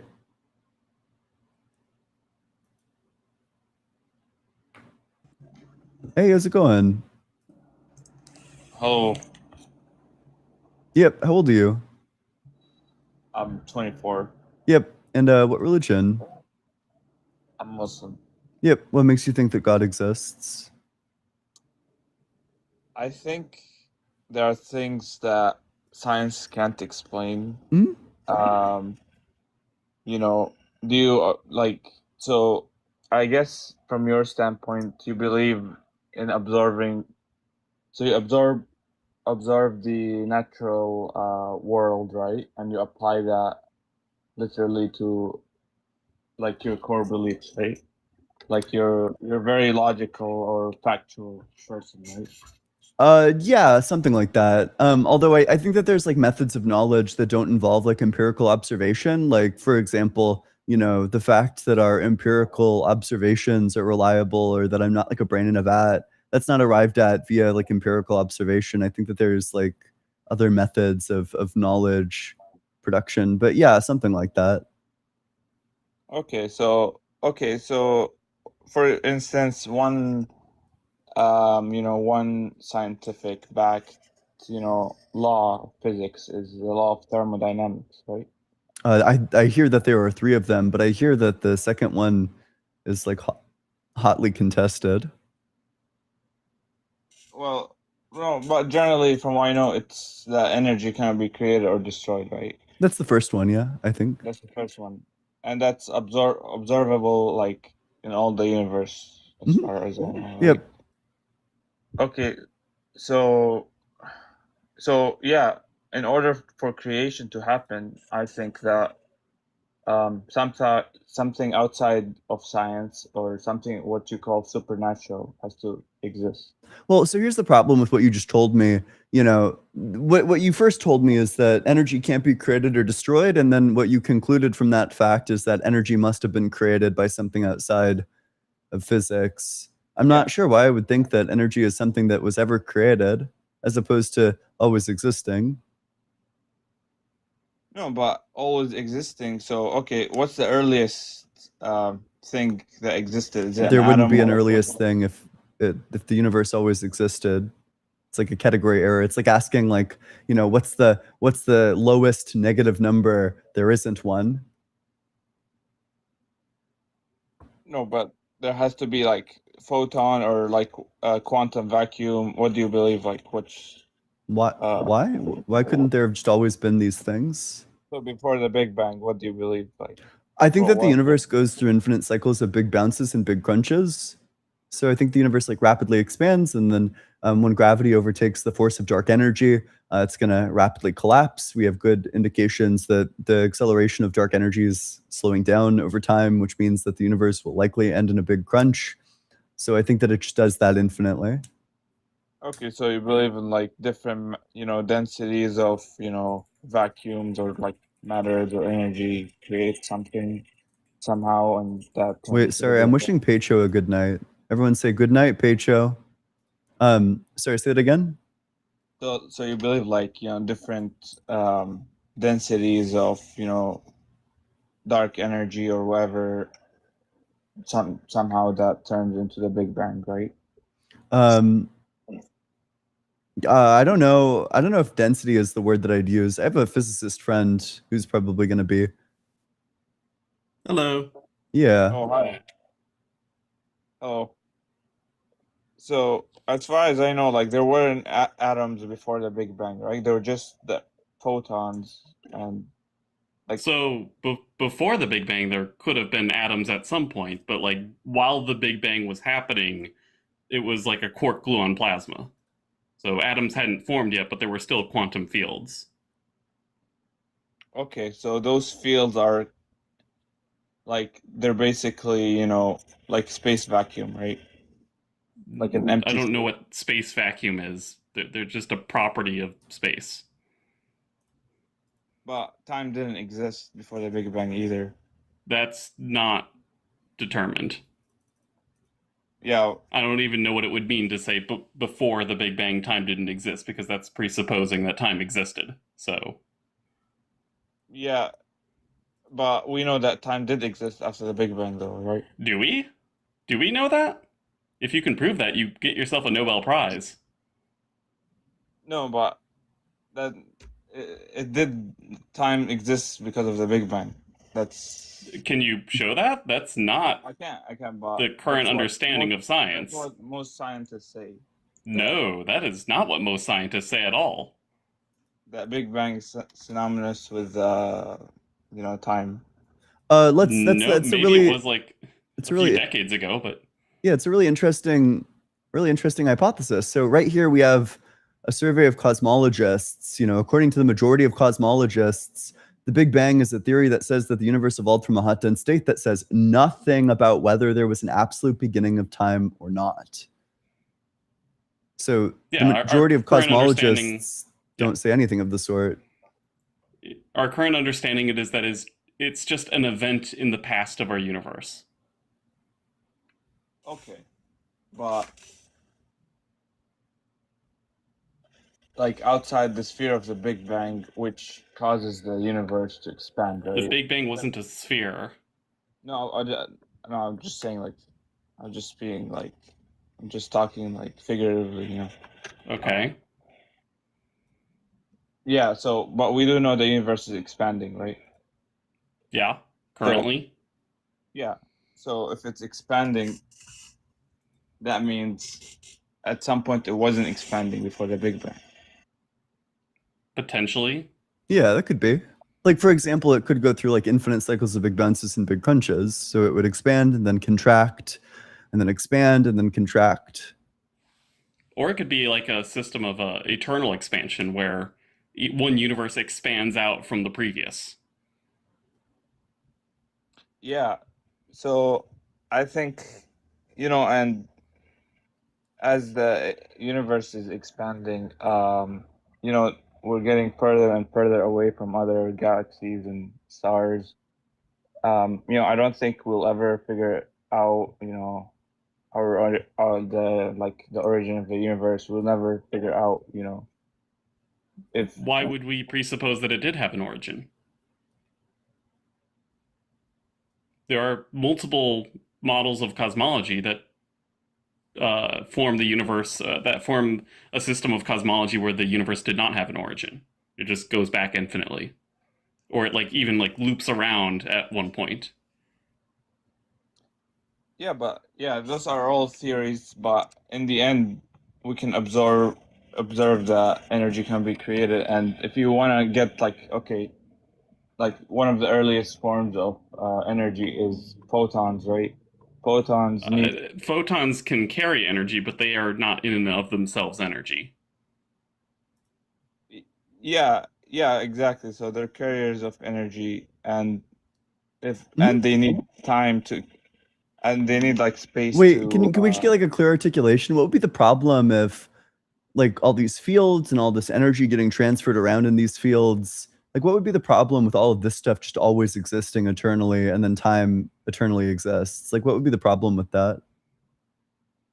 Because at some point energy was never created. That's the problem. Like if you're talking Why about would it matter, have to be? Well, wait, like energy was that- never okay. If energy was never created, then God never created it. Yeah. no, but God is the supernatural. Okay, So but God Why is would we outside. think that that outside exists? Yeah, like I said, there are things that we can't comprehend, like, the first, who created. so I got to be honest with you, it just doesn't feel like there's much motivation for the view. Like, I understand that if God existed, that he could create energy. That's totally fine. I don't have a problem with saying that if God exists, he could create energy. I just don't know why I would think that he does exist or why he would need to exist as opposed to like the universe like stretching back infinitely, for example. Yeah, no, but like I told you before the Big Bang, like in order for a photon to even exist, it needs Well, space photons. to stretch, right? Well, photons didn't really exist during the Big Bang. Okay. No, but during the Big Bang, it did exist, no? No, the universe had to cool off a little bit before photons could form. Are there like some subatomic particles that were likely there? Probably not the subatomic particles that we are familiar with right now. Sure. So they would exist. It depends if like a grand unified theory is true or not, and how the different forces of nature split off from each other. Like all the different quantum fields did exist. Sure, I see. So it's the quantum, so like a quantum vacuum, or Again, a quantum vacuum is not really a thing. Like you can talk about the electron field, the photon field, stuff like that. but fields don't exist unless there's energy, Oh, or like matter, right? That's you might want to reverse that. You might want to say that in order for energy to exist, there needs to be fields. in fact, like energy is not even like a fundamental property of things. Energy is an emergent. Well, I wouldn't say emergent, but it is derived from symmetries within a system. So if you want to say that energy is grounded in something else, it's the underlying time translation symmetry of a system, which may or may not be actually valid for any given system. Okay, so there has to be, a system that's deliberative, Deliberative? like deliberative in its creation to create things. Why? Because like if you have, because you believe like, the universe came out of, pure chance, very. We don't wait. You keep on I- making this mistake. Like, I feel like you've strawmanned us like so many times consecutively. We don't think that the universe ever came into existence. Stop saying that the universe must have come into existence unless you have a justification for that. No, but I just told you that, you just said that quantum field is what made the universe, right? No, No. quantum physics or They quantum are a fields. property of the universe. Yeah. There's like a very plausible view where you'd say that these quantum fields are like properties of space-time and that space-time is eternal. But space and time exist after the Big Bang.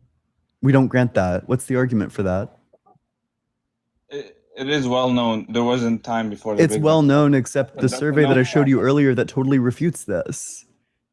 And again, if you can prove it, you would get yourself a Nobel Prize in physics. No one can. Nobody prove it. has been And able that's to prove exactly that. the point. No one can prove it. So why do I thought you said Well, it was then well why are known. you making the claim? Why Yeah. do atheists are?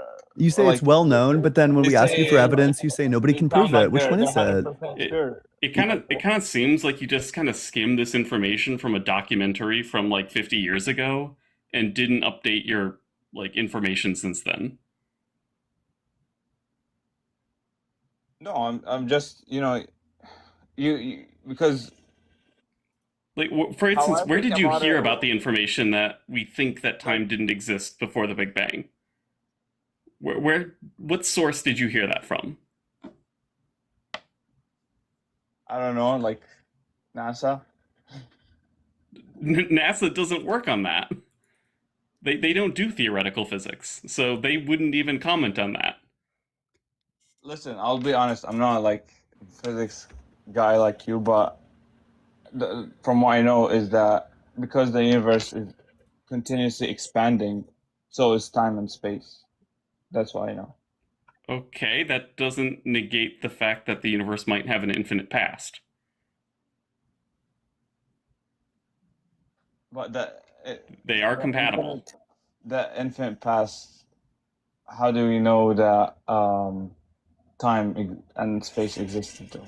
Well, I think that You're the one making the claim. Yeah.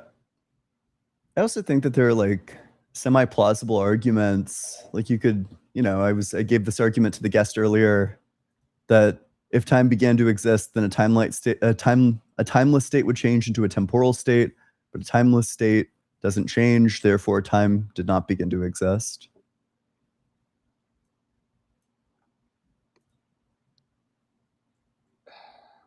Yeah, I mean, if you base everything off matter, it can be really hard to. I don't know what you mean by matter. Matter also didn't fully exist at a certain point in the Big Bang. Yeah, like the atoms developed later, right after the Big Bang. Yeah. The earliest. But we have an understanding of how the quantum fields behaved. For Big Bang. Okay, I feel like this is just going nowhere. Thanks for coming on. I'm gonna read some supers. Wolfbane, thanks so much for that $50 super chat. $50. I mentioned this earlier, but I'm currently saving up for college courses. I'm taking philosophy courses with some of my favorite philosophy of religion professors. Or I don't know, there's a dude whose work I really admire, and I'm taking a course from him from a community college. So I don't know, I really appreciate it. I appreciate this. When I stopped believing in God, I didn't feel sad. I felt relieved. To live a life to make me happy and not to be judged by a make-believe higher power. I'm a trans woman that rejected who I am because I was so afraid of God. And now I can be happy and me. Well, Wolfbane, I'm so glad to hear that. I'm glad that you were able to, I don't know, live in a way that didn't make you feel judged by giving up this belief. I think that for a lot of people, not believing in God is quite the relief. That it's actually quite a bit of stress, quite a bit of pressure for most people. But I think that's great. I'm so glad to hear that. Prometheus, thanks so much for the super chat. Matter on the quantum level escapes us, ... Okay. No. I just don't know what the fuck that means, frankly. It's very well described on the quantum level. So yeah. All right. Quant, I'm gonna go back to solo debating, and then if there's a physics topic, I'd love to bring you back up. Thanks so much for stopping by. Hey, how's it going? God with us daily, are you there?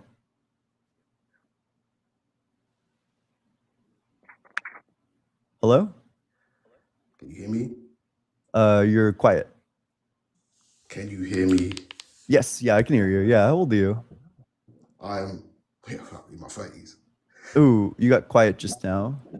Can you hear me now? Let's try. Yeah. Let me just check. You can hear me though? Yep. Perfect. Yep, how old are you and what's your religion? I'm 34 as of the weekend.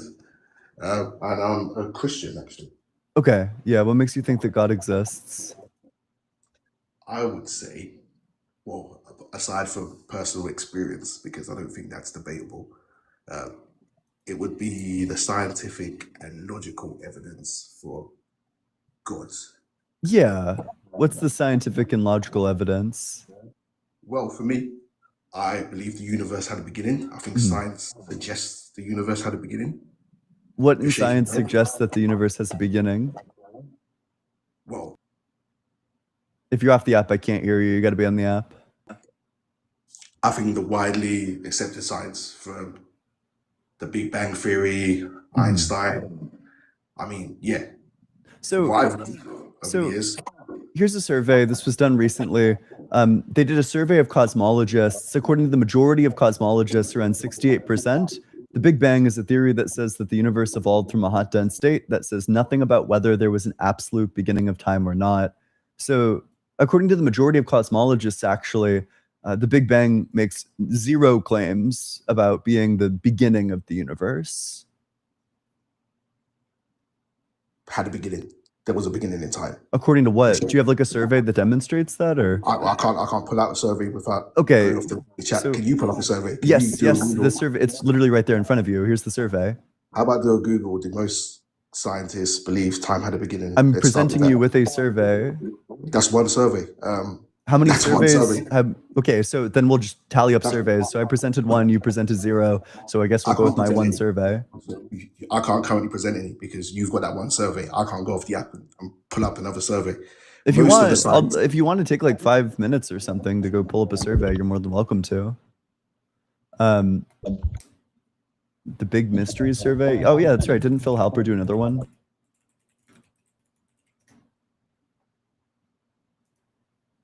You Yeah. tell me what to type in. Tell me what to search. Yeah. Type in the Big Mysteries survey. No, Uh, no. Let's do it in good faith. You tell me what to search. Yeah, Do you the- want cosmologists It's titled the Big Mysteries survey. just search? Do most cosmologists believe time had a beginning? How You about can that? search the Big Mystery survey. What's that? Can you that's the one you just showed me, or no? This is a new one. This one's actually this is like an even newer one that came out super recently in like May, and it has 1,600 respondents. So, okay, according to 1,600 respondents, 68% of them think that the Big Bang is a theory that says that the universe evolves from a hot, dense state that says nothing about whether there was an absolute beginning of time or not. So that's the majority of cosmologists in a survey of 1,700 people. Sorry. Yeah, let me go off and find a survey for 2 minutes and Yep. see. That's fine. Just because Prometheus, thanks so much for the super chat. Explain black matter, caller. I think this guy means dark matter.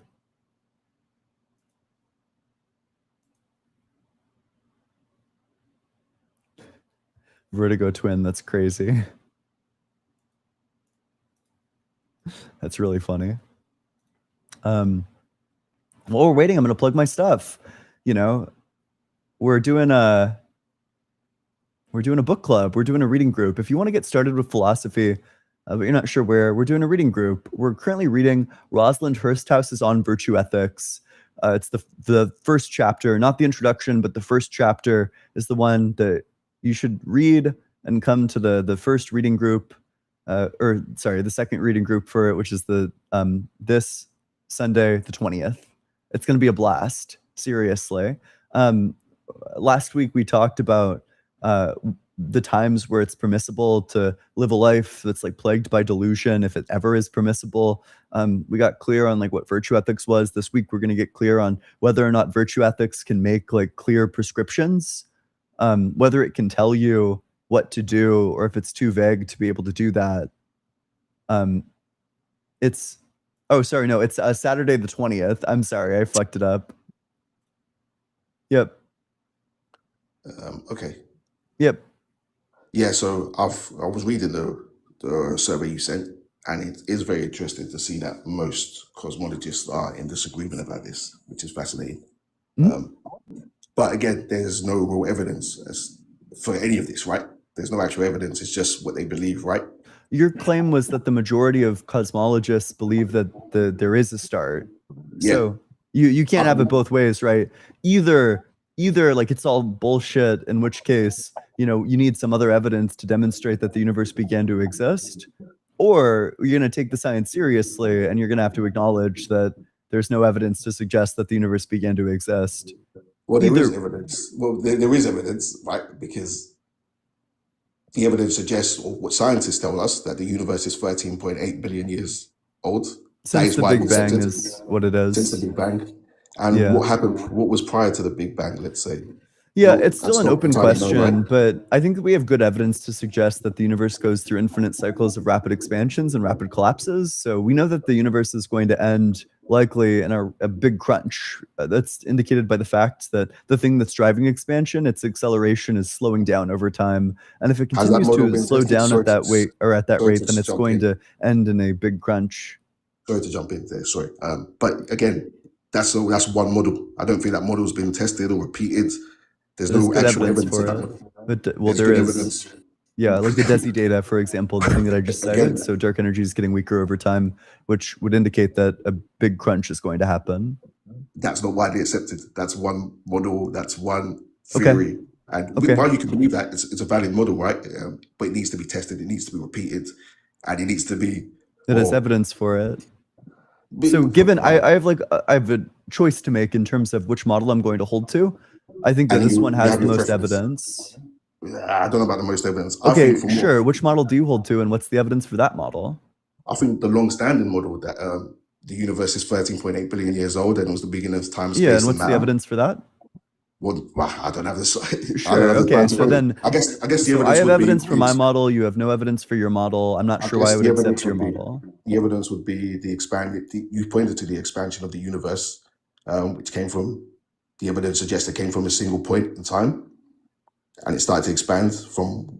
Well, I don't know the science specifically, but it started from a No. hot point, expanded, it blew up. There's evidence to suggest it's speeding up. There's a smoking gun evidence and all of this scientific terms. But to go to my point as to why all of this, I think if all of this, if it did, let's say if it did, hypothetically, if it did have a beginning and space, Not matter, and time all came into existence at Not the point. Well, it is granted because there's enough scientific evidence and scientific. Name. Wait, then let's talk about the scientific evidence because I don't grant what you just said. The fact that the Stephen fact that the Hawking, speed is speeding Einstein. up doesn't necessitate that it's going to continue to expand because the acceleration is slowing down over time, which indicates that it's going to end in a big crunch if it continues to slow down at that rate. You either get to reject the scientific evidence or you get to accept it. So It's one or the other. you're discrediting Stephen Hawking, Einstein, all their theories would suggest this. Which Einstein theory would suggest this? Okay. Also, Stephen Hawking, what Stephen Hawking holds to is the view that the universe never comes into existence, but that time has a beginning. But before it was temporal, it was like spatial, is basically Hawking's view. So what's your evidence that this all existed beforehand? Yeah, sure. Yeah, I'll just give you the argument. Yes, please. Okay. If time began to exist, then a timeless state would change into a temporal state. Timeless states don't change. Therefore, time did not begin to exist. So we got premise 1 and premise 2. You got to reject one of them. If time began to exist, then a timeless state would change into a temporal state. Timeless states don't change. Time did not begin to exist. So what's your opinion on time? Do you think time is Eternal. coexists, past, present, and future, all happen at the same time? Not at the same time, no. So what's your opinion on time? That it's eternal? So it had no beginning, had no end. Yes. Well, that's space, matter, and matter. That had a beginning or no? No. It didn't have a beginning, space and matter. No. There isn't going to be like a Interesting. first point where matter comes into existence. So where does order in design come from? Like what? Like Also, wait, okay, first of all, laws of nature. can you just tell me which premise here you reject? Because otherwise the conclusion follows. if t- I don't fully understand it. Timeless states don't change. Why don't timeless states change? Yeah, the reason why timeless states don't change is because change is necessary, or time is necessary for change. So if you have a change, then you go from one moment to the next moment. You know, in order to change, it requires like a past moment that changes into a present moment. But if you have past moments and present moments, then you're just in time. So that's why all change is temporal, which Okay. means that a timeless state is unchanging. Do you think things exist outside of time, space, and matter? Maybe. Or not? But regardless, do you have any So- issue with that justification? Otherwise, I'm going to need you to accept the conclusion. Yeah, I don't understand it. To be honest, I'd have to read into it. I don't understand it. Okay, sure. So That- I have good reason to think, okay, going forward, we have good reason to think that time did not begin to exist. But sure. But you don't believe. But you do accept that things can exist outside of time, space, and matter. Potentially, yeah. Like, for example, I think that I'm inclined to think that like numbers exist. I don't think that they exist within time. I think that they're like atemporal. So, could something outside of those boundaries affect those boundaries? Definitely not. So, you don't think something could have an effect on time, space, and matter from outside of it? No. And why is that?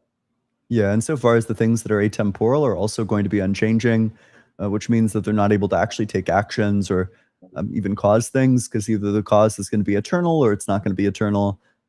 If the cause is eternal, then the effect would be eternal, and you know that's kind of nonsensical. But you know, if the alternative is that it like starts to affect it, but then that would just place it in time. Right. Yeah. Okay. Yeah, this is a very interesting conversation. I appreciate it, to be honest. Yep. You know your stuff. I'll read into what you sent me as well. Yeah, for And sure. It was all in good faith. So thank Yeah. you. Hey, thanks so much. Appreciate it. Yeah. All right. Bye bye. Make sure you're double tapping on that screen, sharing it with your friends, doing all that good stuff.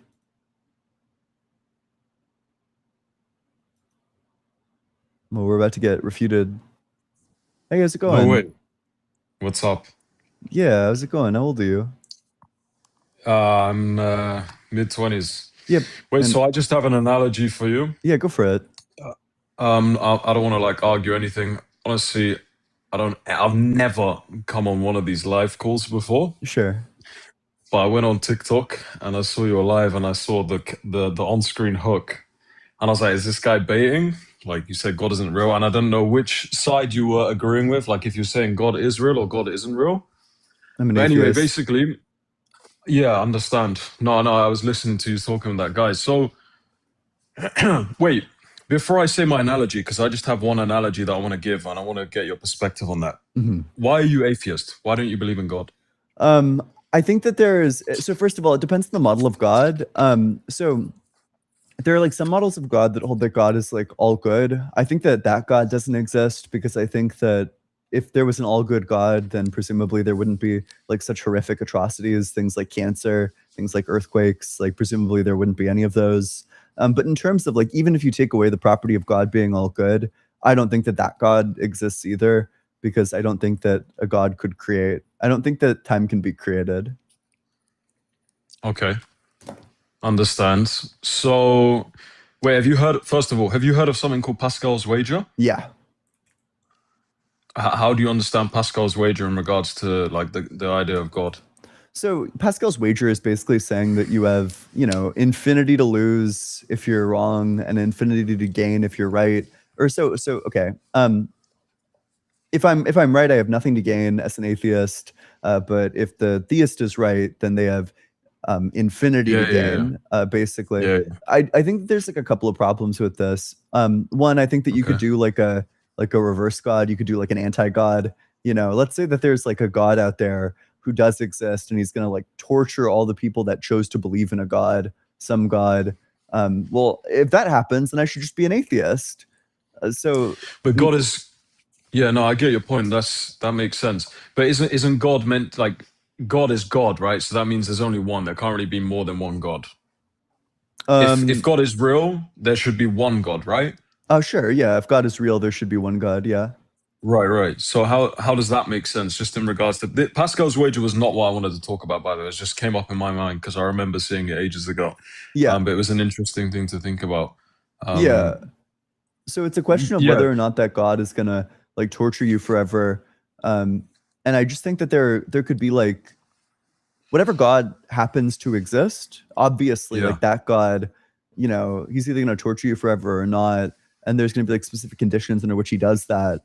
So Okay. it's a question of whether or not he's gonna like torture the atheists, the theists, but it doesn't really seem like I have any reason to think that he's gonna, I don't know, like torture the atheists and not the theists, as opposed to like the reverse way around. Yeah, I mean, that's a good point. I mean, wait, just before because there's a really good analogy that I want to say that I heard years and years ago that I will say, but I just want to ask you a couple questions just to get a better understanding of like your point. Mhm.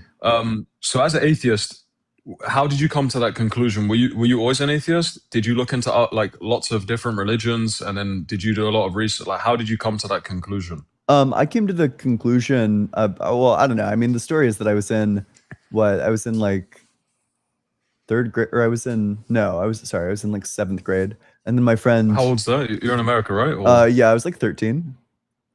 okay. Yeah, and my friend presented me with like an argument to think that God doesn't exist, and I found it convincing. So then I came to the conclusion that God doesn't exist. Really? What? Wait, do you remember the argument?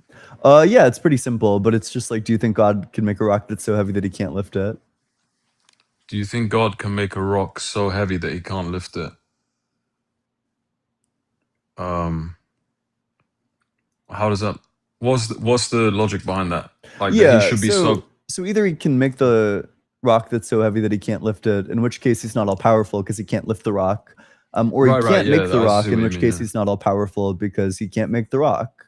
So either way, he can't be all powerful. Okay, but God is obviously that's based on the understanding of humans, though, right? Because like to lift something is you're lifting a materialistic object. God Mhm. is meant to be outside of space and time, correct? Yeah, if he's real. Yeah, if you'd prefer, we can So like how- modify it. You can say like, you know, does God have the power to make the sun both exist and not exist simultaneously? Does God have the power to make the sun exist and not exist? That's a weird analogy. Wait, let me give you this analogy, right? Yeah. So basically, if you think about an iPhone, I don't know how long you've been, you know, atheist and doing debating or anything. If you think about an iPhone, it's quite complex, right? It's got a motherboard, it's got a camera. With the iPhone 17, you can zoom like miles away and you can literally see people. It has all this complex stuff. Mhm. Who made an iPhone? Humans, Apple? right? Yeah. Yeah, but like humans, right? Yeah. So would you or would you not say that a human is more complex than an iPhone? Oh, it's hard to measure complexity. Okay, Yeah, but in let's terms say of, a like- human is more complex, sure. Right. From an objective standpoint, it would be harder for a human to make a human than a human to make an iPhone, and almost Ooh, pretty much impossible, that's right? We not can't just true. Humans make other humans all the time. what like what do you mean? Like humans have sex and they make other humans. No. Sorry, I mean like no. But that's another point. Even the idea of reproduction is kind of insane. Like you go from particles into or like a sperm or whatever it is, then you turn into a baby, then the baby grows and you become an adult, right? That's a whole different point. But I'm talking about creating a human, not in terms of reproduction. I mean out of thin air. I don't think it's possible to create a human out of thin air. Yeah, that's what I mean. But like we put some electric parts together, there's nothing initially, and then we have an iPhone. So anyway, my point further to that is that the human eye is very complex. Okay? You literally take light from outside and turn it into vision. You take vibrations in your ears and turn it into sound. Mhm. Taste, smell, all of these things, you know? So with that being said, I mean, okay, we understand humans create the iPhone. Who created the human then? Because the human is infinitely complex. And then talk about the heart, the organs, how everything runs so perfectly, Ooh. how everything. But Why are you it like saying ooh doesn't. like that? It doesn't, right? My kidneys create rocks. You know, I can drink like slightly less water than I should be, and then my kidneys will make like these sharp stones that I have to piss out, and it's like pissing out like a shard of glass. You know, this is like a horrible design. Hmm. Okay. But what about everything else? I mean, that's You know, the tube that I breathe through is the same tube that I eat through, which means that sometimes when I'm eating, food will get trapped in my, you know, in my airway, and I'll start suffocating. but how is that an argument against God? Because it's like That's a just like horrible you, design. because no, but you're a human, right? Yeah. Like you're just a human. So like if I would get it if like the idea of God is that we are created as like some divine beings that can just, I don't know, do anything, but we're not. The whole point is a human is limited. You said that You humans know? were like perfect, that our organs work together No, perfectly. well, everything works in sync. Your heart, you don't think about your heart beating, it just beats. You don't think about breathing. If I tell you to think about breathing now, yeah, probably you start consciously breathing. Mhm. But most of the time you go to sleep, you know, you just breathe normally through the night. You don't have to think about it. Things run on an automatic process, and you were never taught how to do that. You were Yeah. just born, and naturally these processes are happening. So Yeah. who designed that process to happen? Well, Why? this came from billions of years of evolution and natural selection, but even the heart is like great examples of poor design. You know, okay, so your blood clots together, it forms like scabs, things like that. I forget what thing it is. I think it's like one of the really common ones, but sometimes like your body can do like internal healing, but then like the scab can get dislodged, and then it will just clog up your heart and literally prevent like the blood flow, and then you'll die. I don't know if that's what a What stroke do you mean, a is, or blood clot? maybe. Yeah, I think so. I think so. Yeah. You can die from things like that. Like that's ridiculous. Yeah, but we're obviously not God, right? That's what I'm saying. So if we were created as humans, obviously we're going to be limited in some sense. We're not going to be the same as God, because God is meant to be all knowing, all powerful. You know, he's out of time and space. So obviously humans are not going to be like some invincible, you know. I mean, I get your point, like cancer, you know, oh, there's bad things that happen in the world. Yeah, world disasters and stuff. But I don't see how that is a valid argument for like, okay, God can't exist. So it's a question of what we would expect. So let's say that you and I were traveling to a kingdom, and we've been told that the king of this kingdom he's just and he's wise and he's powerful. But as we go through the gates, we see like the bodies of like men, women, and children hanging from lampposts, and we stop and we think to ourselves, well, you know, maybe this king just doesn't know about it. But if he doesn't know about it, then he's not as wise as we once thought. Or maybe he does know about it, but he doesn't have the power to stop it. But then he's not as powerful as we once thought. Or maybe he does know about the killings and he does have the power to stop them, but he just chooses not to. But if that's the case, then I'd probably come to the conclusion that he's not as good as I once thought. So no matter what happens, I'm going to come to the conclusion based off of what I saw that the king is not this like wise, powerful, just king. Similar thing with God. You know, I see all these like horrible features of our bodies, and it's just really hard to reconcile this with the idea that God is a perfect engineer, all knowing, knows literally every single thing, knew exactly what would happen for every single individual human, how their body would work, how their bodies would fail. He knew exactly like the ways to design their bodies to prevent them from failing. And he loves us infinitely, and then he just chose not to do that. Like, it just doesn't seem like that could be the case. Yeah, I mean, different religions obviously look at God differently, right? Like, for example, Christianity, Islam, Judaism, I mean, there's some similarities in some instances, but yeah, I guess it depends on your sort of mental model. You know, but just one thing I thought of as well is like, do you believe that something can come from nothing? Not really, no. I think that there was always something. So what is that something? I think the universe always existed. Okay, the universe is pretty complex, right? Yeah. How did the universe get created? Was it I just don't random? think that it was created. I think that it always existed. Yeah, so like how though? Because How that's did it always quite complex. exist? So, you know, Yeah, before how today does was that a make day, before that day was a day, and before every day was a day, you know, there's always a time before every time that gives Okay. rise to the next time. So there is no like Yeah. coming into existence. It just always existed. So let me ask you another question because this is another Yeah. analogy that came up to me. Yep. Um, I like that you're sort of explaining stuff from your point of view instead of getting angry and stuff, Hmm? which is good to debate. But basically, I watched a movie a long time ago called I Origins, and I won't like ruin the story. It's actually a really good movie. I'd recommend you to watch it. It's very interesting. It's about a guy, he meets a girl, and all this, like, very interesting things happen. Anyway, I think he's a scientist, and he's in a lab, and he's basically looking at a worm. He has a worm, and the worm is inside this like soil, and he's talking to this woman or whoever's there, and they're basically saying like, "Isn't this crazy that the worm cannot see that we're here? It doesn't know we exist, because the worm only has two senses, if I'm not correct. It can taste and it can feel, so it moves around, but it doesn't know beyond that. It doesn't have any knowledge beyond that.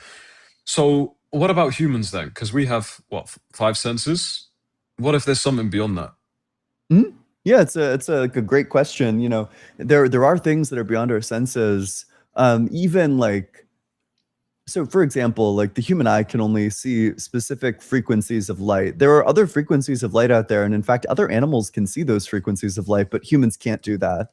The problem is that God's not going to be anywhere in these senses, because to be within these senses would place him within the universe, which would place him within the laws of physics. And you don't want to say that God's in the laws of physics, otherwise he couldn't be the creator of the universe.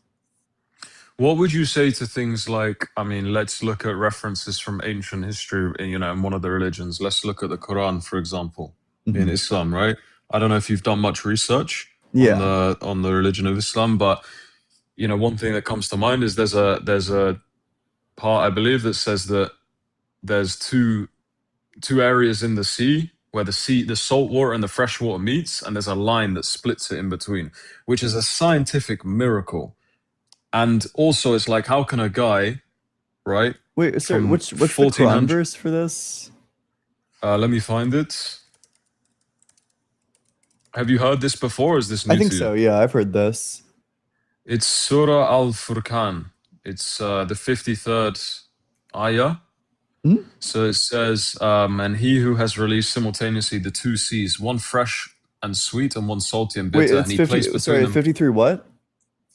Sorry, 25th chapter, 53rd verse. Okay, 25:53. Sure.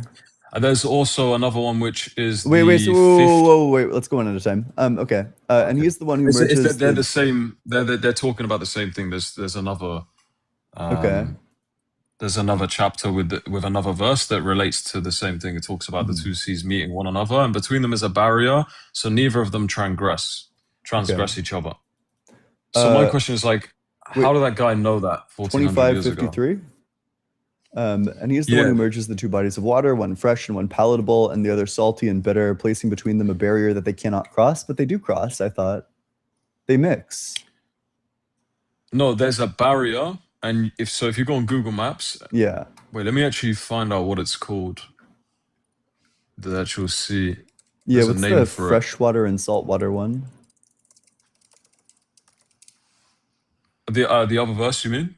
No. For this one, like, what are the two bodies of water? Where is it? There's like a name I can't remember. I'm looking on Google.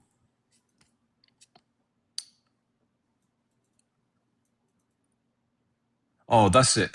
Estuaries. Estuary. Estuaries. Yeah, estuary. It's a partially enclosed coastal body of brackish water. But brackish Gulf water of is Alaska. wait. So the problem is brackish water is a mixture. Brackish water is water occurring in a natural environment that is more salinity than fresh water, but not as much as seawater. So they quite literally do mix.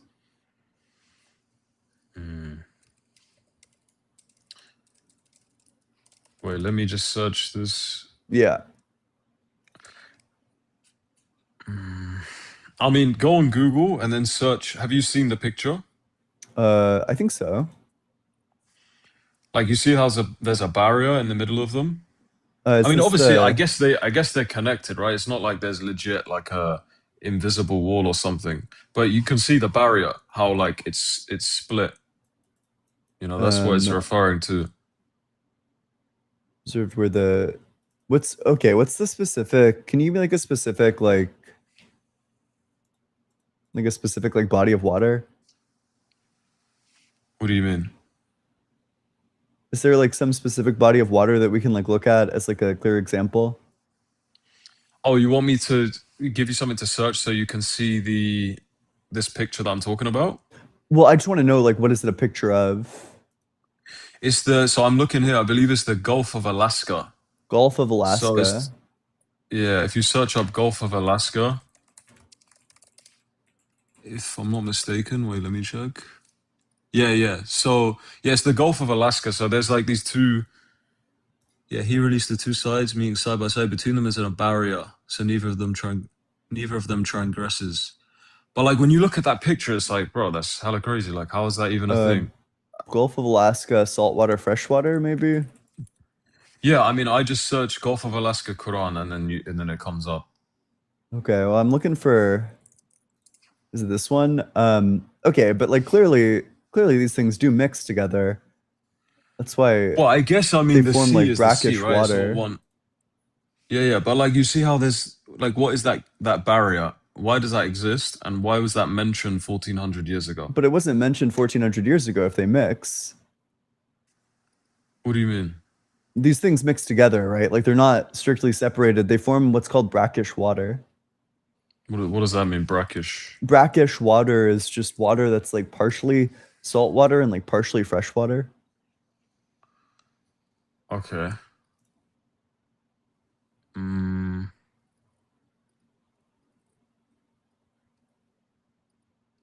Yeah, I mean, I guess, but like the barrier though, isn't that a bit crazy to look at that? It's pretty cool. Like I agree with that, but it just doesn't seem to be the thing that's like described. That's just like one of the examples, right? So That's just one of the examples that come to mind. also, I wonder Um, there probably are estuaries in places that could have been known about. Like it seems plausible, even if this is referring to like this exact thing, it seems plausible that this is just like a thing that's existed via like word of mouth. What, when there's from what to a guy that is in Yeah, like a cave? like if we looked like brackish water map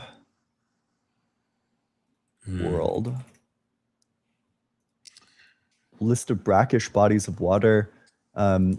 Yeah, what do we got in?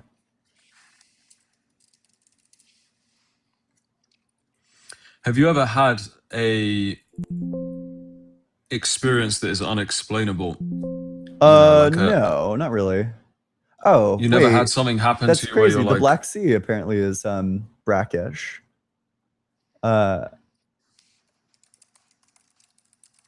But I don't know if there's like wait, a clear like mixing place, but when you say brackish water, what? it's Like, like a so mix you're of saying salt that's water and just fresh mixed? water. Yeah. Yeah, but a mix is just like a mix. It doesn't mean I mean, does every brackish water mean there's a barrier between them, or what does that mean? I think it's probably gonna come down to like the geography of the Yeah, because specific I'm on. region, but yeah. Okay. Yeah, because I'm on. I searched up brackish water, and it's just showing like just pools of water. It doesn't specifically show splits between two types of water. Yeah. I mean, an estuary is anything that is like an enclosed coastal body of brackish water. So Wait, say I that guess again. okay, here's probably like a good question is just are there any estuaries that are What, near Saudi Arabia?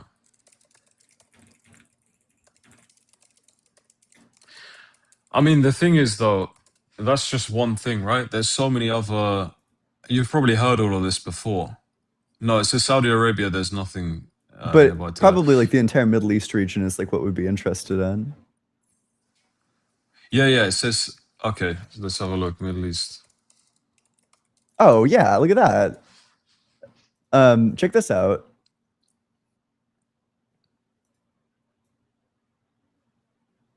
It could be referring to Yeah, like but that's something like not this. that's not a clear barrier though, is it? It That's just like it a mix kind of of is. water. It's like as clear as like the rest of them. But they're like faded together. There's no clear clash between them. Okay, I think that there is like a pretty clear like clash between them. Do you not see that it's like faded? Well, I It's agree that like it's like blends in. faded, but you can like pretty clearly see where it like goes from being like one to the other. It just seems like this is the sort of thing like, okay, even granting that this is what like the verse is about, it seems like this is what it could be. I would disagree, but we can agree to disagree on that. That's I fine. know my friend is my friend here is like dying to Because you were talking about something that has nothing to do with the verse. I have a sore throat, so excuse my voice, but can you go to Quran X commentaries for the verse and then just read what it says? Quran X commentaries 2553. Tafsirs for this. Okay. He it is who mixed the two oceans. This one's Can you sweet. put it on the screen? So Sure. the most widely like agreed upon interpretation is that this is talking about the sea of heaven and the sea of earth. Okay, let me. It's a. And the other interpretation is that this is talking about the Gulf of Arabia and the Indian Ocean. I see. It has nothing to do with Alaska. Oh, it's in Arabian Ocean, Indian The Ocean. Arabian Gulf or the Persian Gulf, depending on where you're from, and the Indian Ocean. And it is talking about a fresh sea which doesn't exist. Interesting. And he has made their waters less sultry and the air less putrid because of the whole earth turn rotten unless the earth is spoiled because the animals dying on it. Do you know who the interpretation that you're citing is from? Because I can't seem to find it on Quran X. But Wait, are you talking to me or this guy? no, this guy. Is this your friend? Do you know this guy? Yeah. Could you give me the reference of the verse? It's 2553.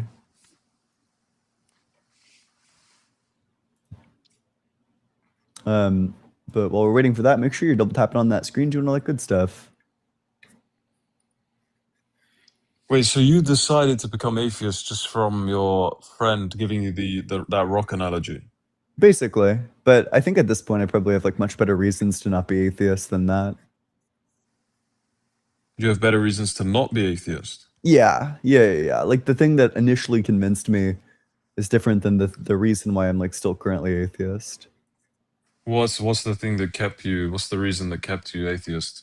Yeah, like the problem of evil I think is like pretty brutal. I'm not sure why God, who has like infinite love for all of us, would allow things to happen like I don't know, people being raped to death. That seems like the sort of thing that an all-loving God would prevent.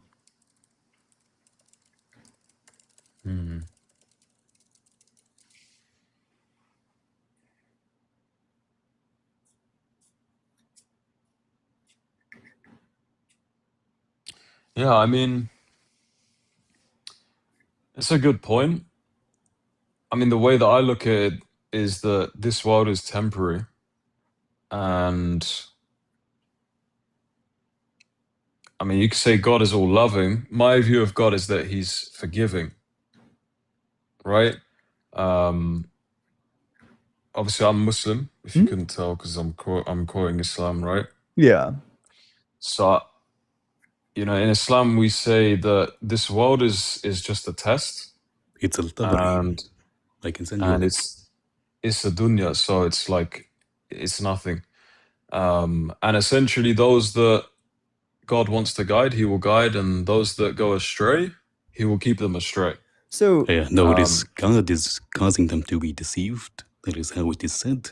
And Ian, I sent you a link. Oh, okay. The link is. Wait, what did you say? Yeah, on Discord. And, Yep, it I is see. God believe so. causing them to be It's- deceived. I was actually talking to my friend. He's more like into like Ayurvedic, Bhagavad Gita, like Indian ancient stuff. So he's against all types of ideas of like God. But we were talking about free will, and he was saying, do we even have free will?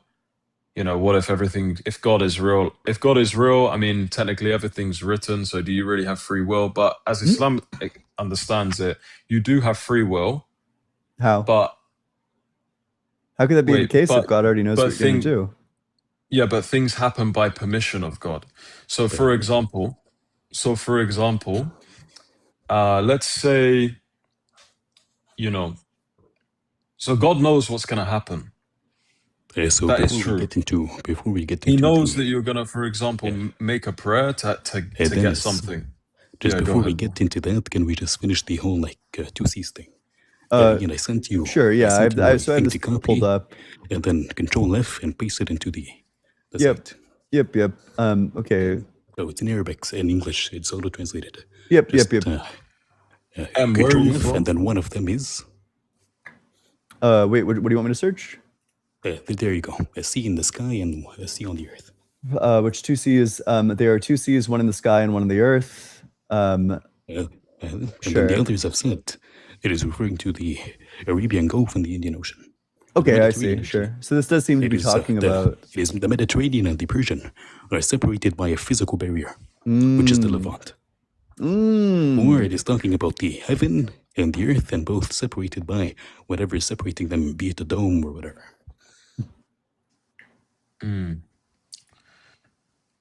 Wait, so what's the point? You're saying that the This verse is is not This about? is not scientific. Oh, you're saying it's not scientific. Or yeah, that it seems to not even be about like. It seems to not even be about like literal water.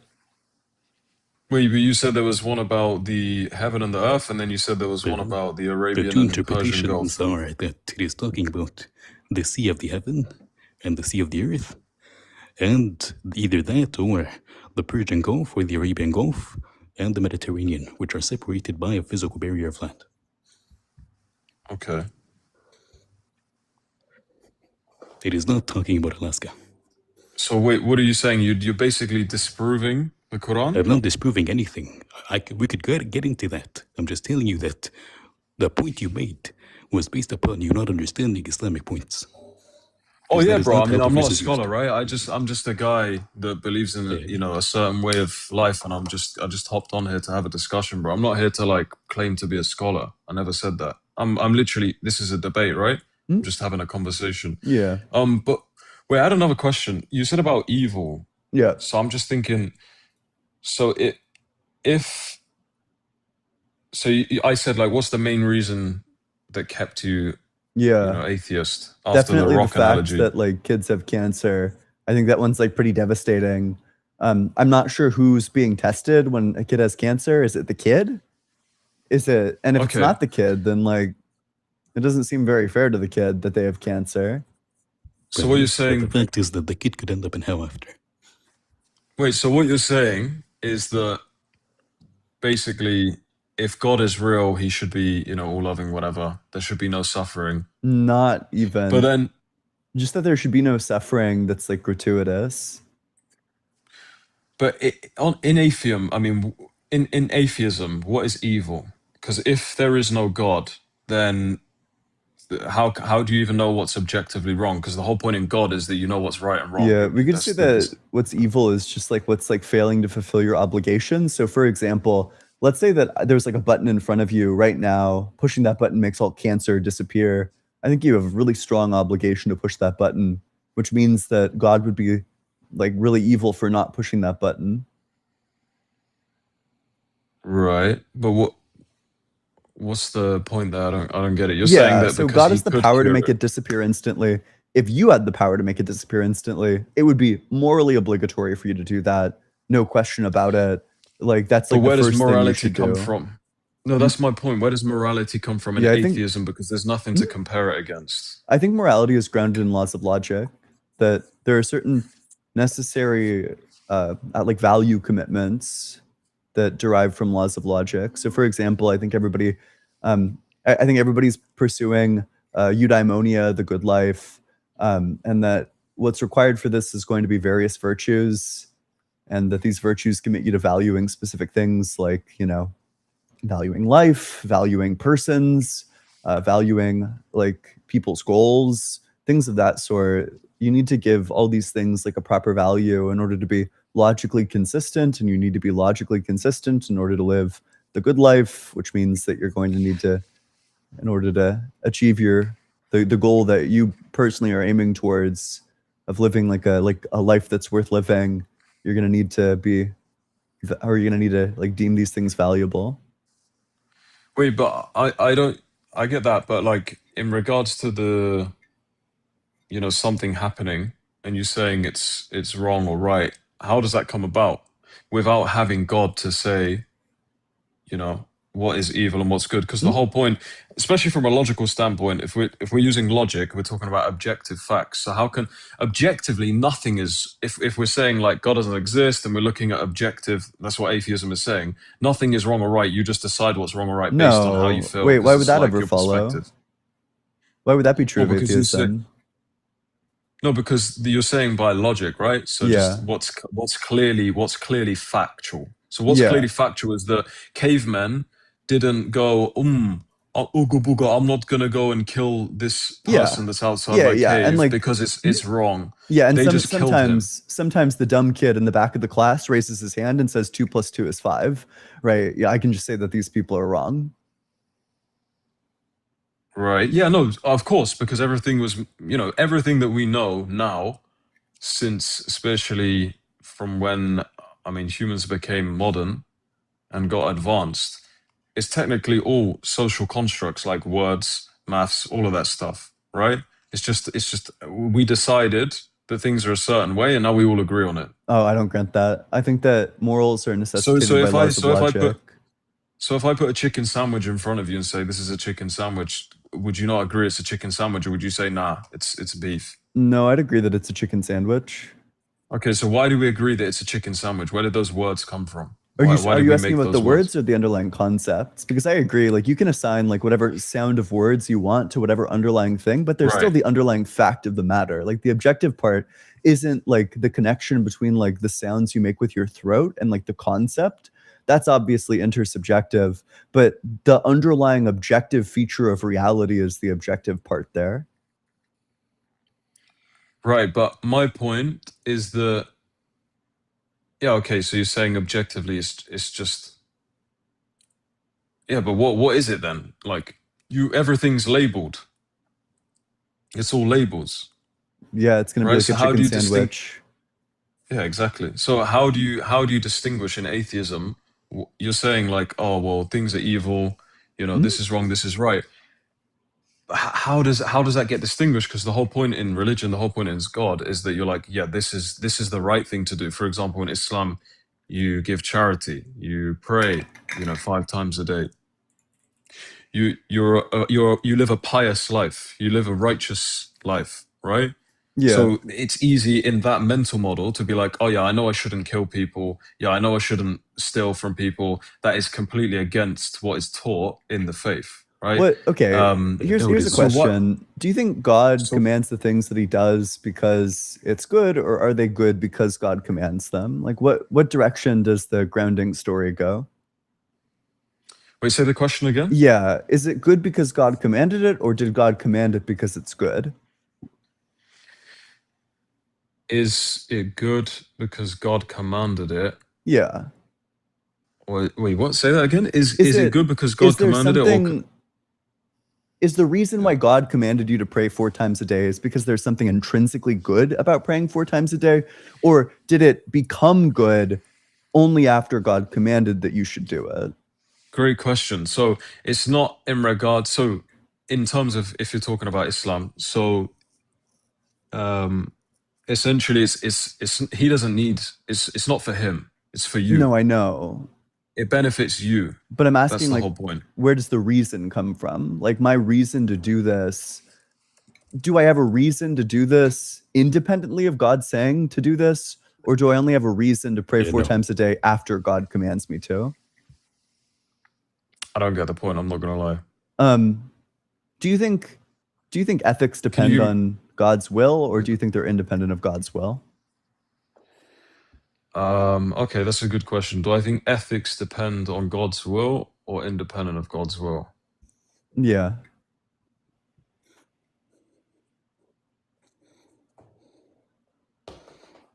I mean, I guess it depends on the mental model that you look at the world in.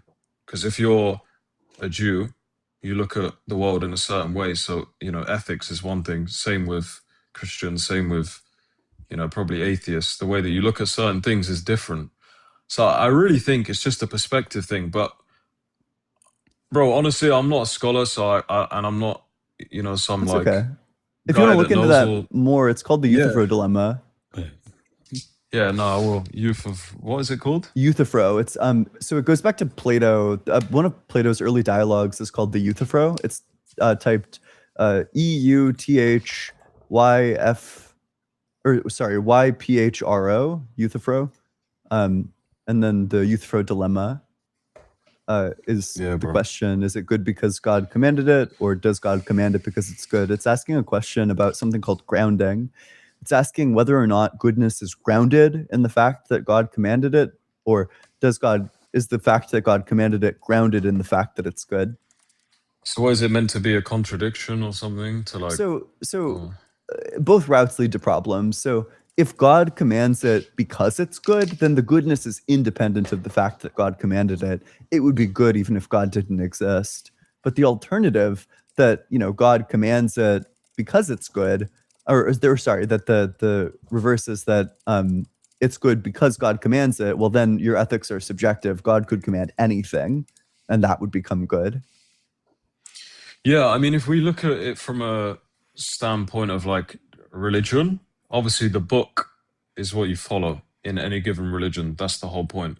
So what the book says and what the scriptures say, for example, in Islam, obviously, the whole idea is that the Quran was preserved for 1400 years, ever since it was created. Now, some people say, that's wrong. There was different variations. That's not true. And I can't talk on that because It is very true. No, it wasn't. It still exists today. Okay, so that's not true though, because if you burn every Quran today, it could be completely reconstructed by all of the Hafiz, all of the people that have memorized it word for word. When you say variations, what do you mean by variations? I'm saying there are no differences in words. Like, for example, Ian, could you put it on the screen? It's not an accent. Go on the screen and then just look up the number of verses in Hafs version of the Quran, the number of verses in Warsh version of the Quran. Wait, number of verses in Hafs versus Warsh. And I'll just type in different versions of the Quran. No, just specifically these two. Okay, verses would open up in a quandary. what is it? So, HAFS. HAFS. And WARISH.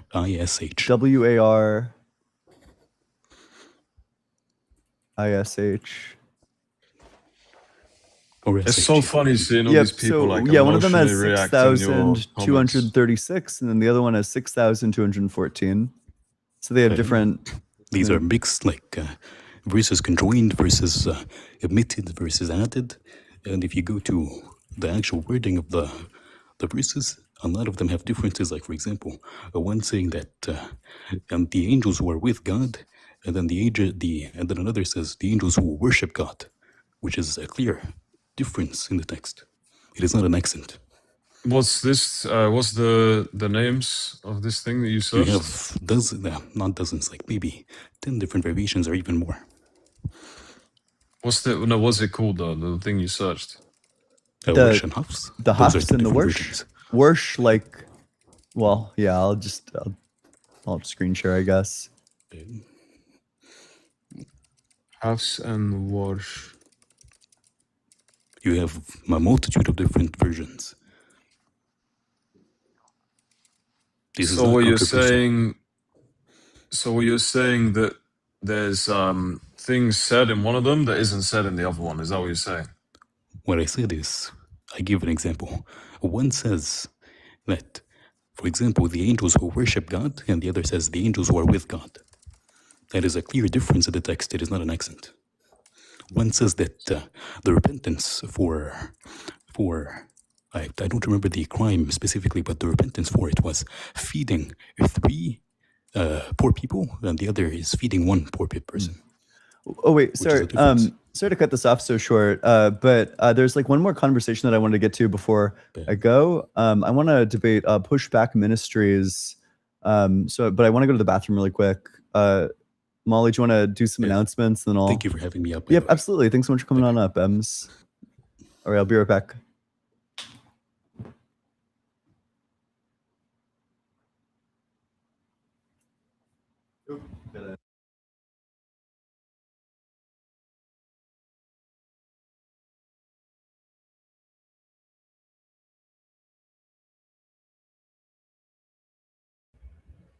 Hi, fam.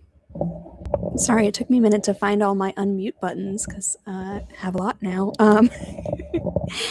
I hope everyone is having a great Tuesday, or for Lou, Wednesday. Only Lou is allowed to time travel. Everyone else in Australia must get with the program. It's Tuesday.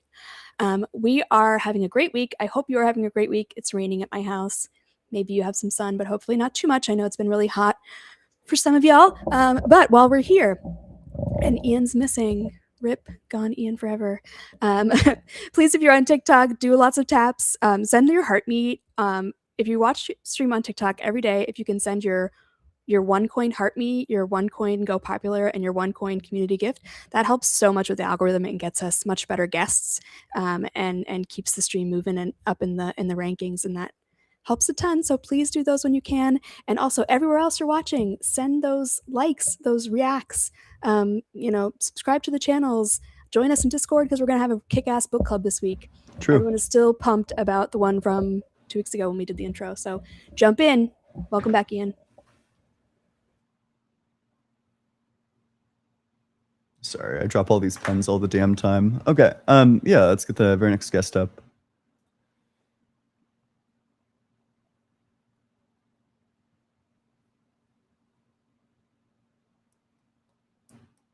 Oh no. That's so sad, man. Oh no. Hey, Pushback Ministries, if you're there. Request to join. Come back up. I always love debating ministers. Come on up. Come on up. Damn.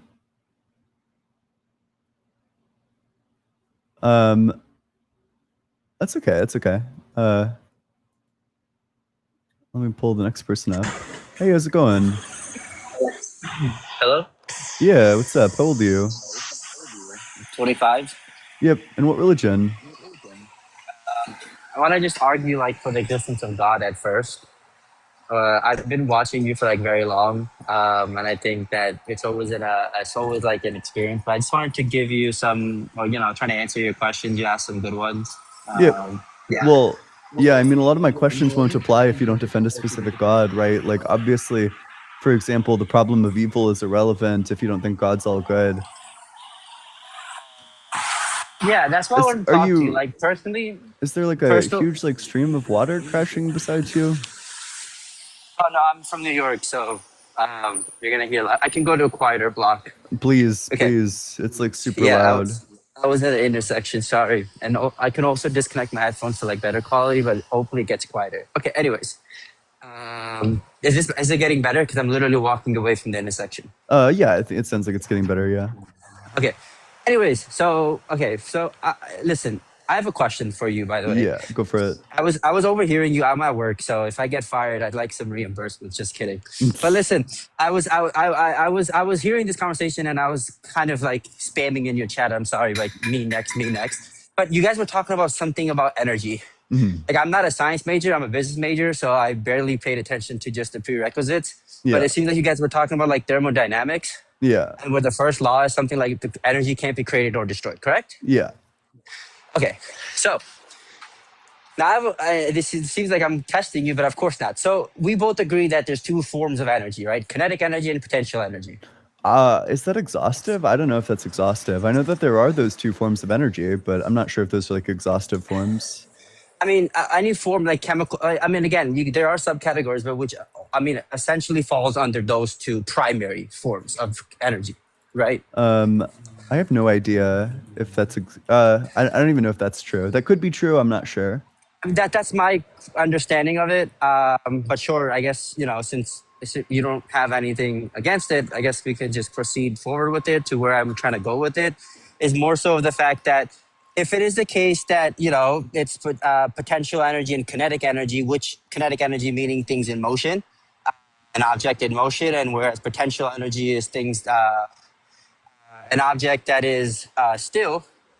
In order for energy, so these are the two dependent factors. So is there really, and I was going to ask you like philosophically, is there really energy if there's no objects for having any form of kinetic or potential energy? It's more of a physical question, and no, there would probably need to be like objects, like particles, to have energy. Right. So it's like saying like that thing where, did the tree really made a sound if there's no one to hear it? So therefore, okay, so that's what I'm saying. So I don't think that energy was even really being functioned or whatever till something was created to have an object, right? Wait, sorry, but what if objects just always existed with energy? Okay, so now that object already existing, so that's the whole point, right? So like there should have been an action to convert that energy in whatever fancy words you want to use to create that object. And objects are usually created, right? Wait, I'm so sorry.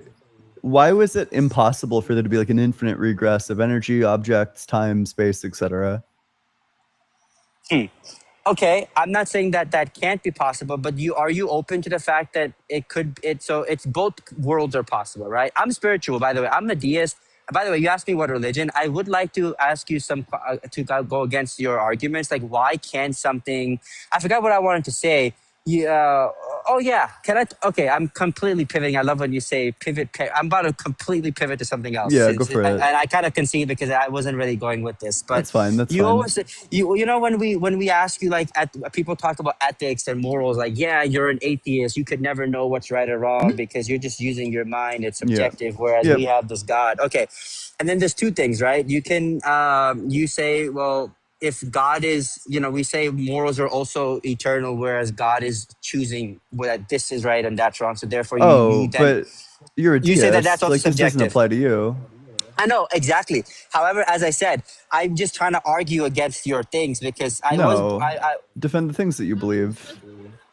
Wait, I'm not trying to say, but you shouldn't be. It shouldn't affect you. You should have answers for everything. I'm just trying to. Yeah, I do, but I like talking to people about like the things that they actually believe. I don't like talking to people who are like LARPing. That's a bummer, but okay, I was quite excited about that. Okay, well sure. Actually, that's fine. What's your resolution to the Euthyphro dilemma? Oh yeah, I was just gonna say.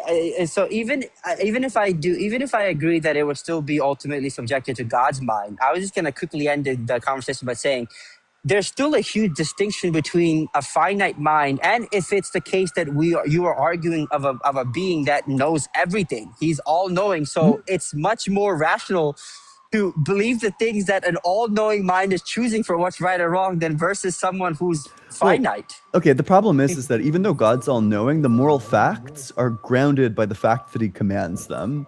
So if the moral facts get grounded by the fact that God commands them, that means that God doesn't know the moral facts until he commands them.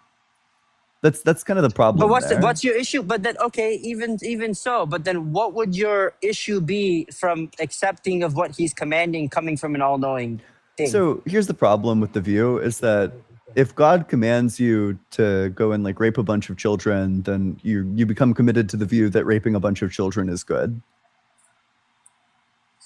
Okay, now that is the term that you guys use, an absurd thing. That's an absurdity. However, it's consistent, but it's a little, obviously not a little. It's Come on, weird, you don't want right? to. Yeah, you don't want to bite that. Yeah, it's more than a bit weird. It's like that's obviously why I couldn't false. be religious. Okay, so let's bring it back to I know. Okay, so as a deist, so what is your argument against deism? Why is there? You do accept that there's a possibility of a creator, right? I don't believe in a God necessarily in scriptures, but I do believe in a creator. I believe that we were created. If you look at embryology, how beautiful it is. Like the heart is formulated before the brain. But like seriously, that's actually truly, I think. Well, because it needs to be. Your brain, blood is constantly flowing through your brain. You need the heart to pump the blood through your brain. And then also, as a spiritual human I am, do you know like how significantly small number of you Ian existing, of Ian being of you being Ian is like 0.000000001.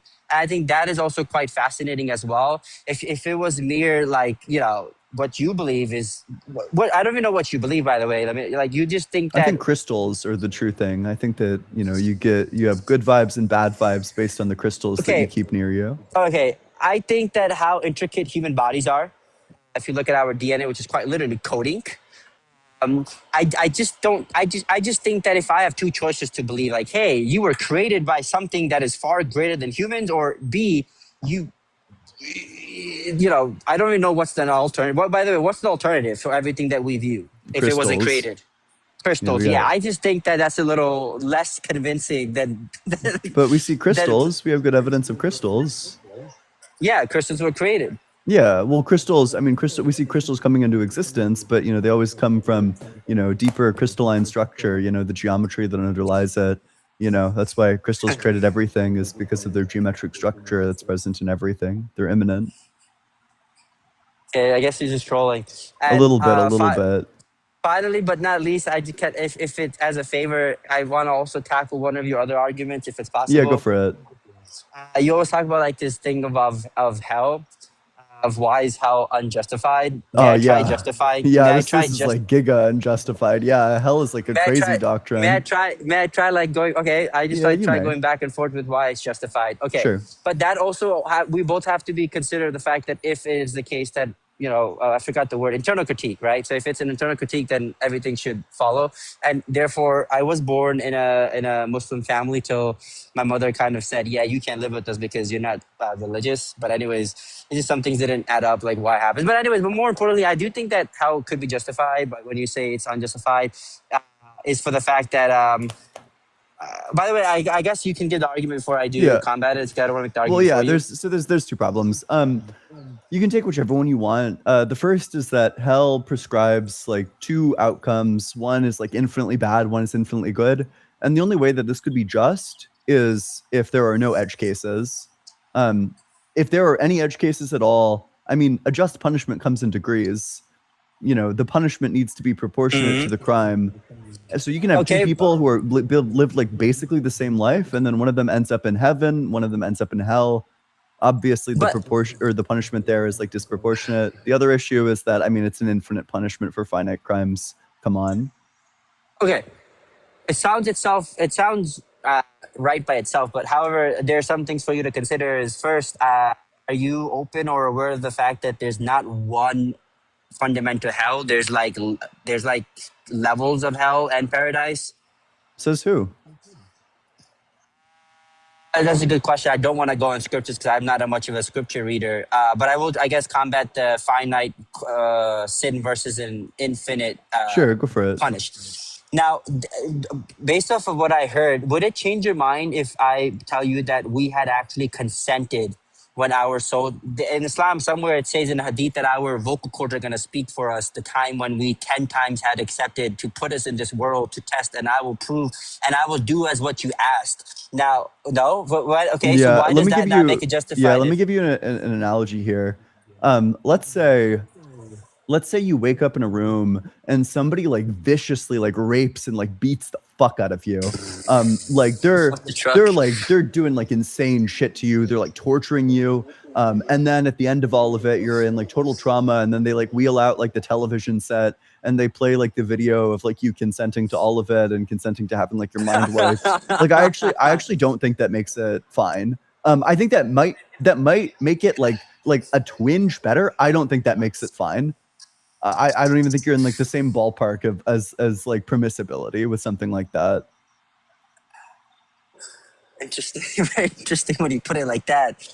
However, I don't think that we knew what our life is going to be precisely, but that's where free will comes in. I mean, it's not like God told us how our life is going to play, and you know, like He chose, like He created in a particular way. That person is willingly choosing to do it. God didn't.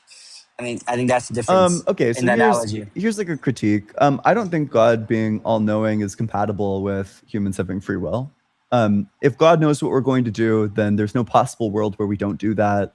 Therefore, No, it's not possible for us to do I disagree. otherwise. So And let's say, reason, so God knows we're going to do Mhm. A. Is it possible that we don't do A?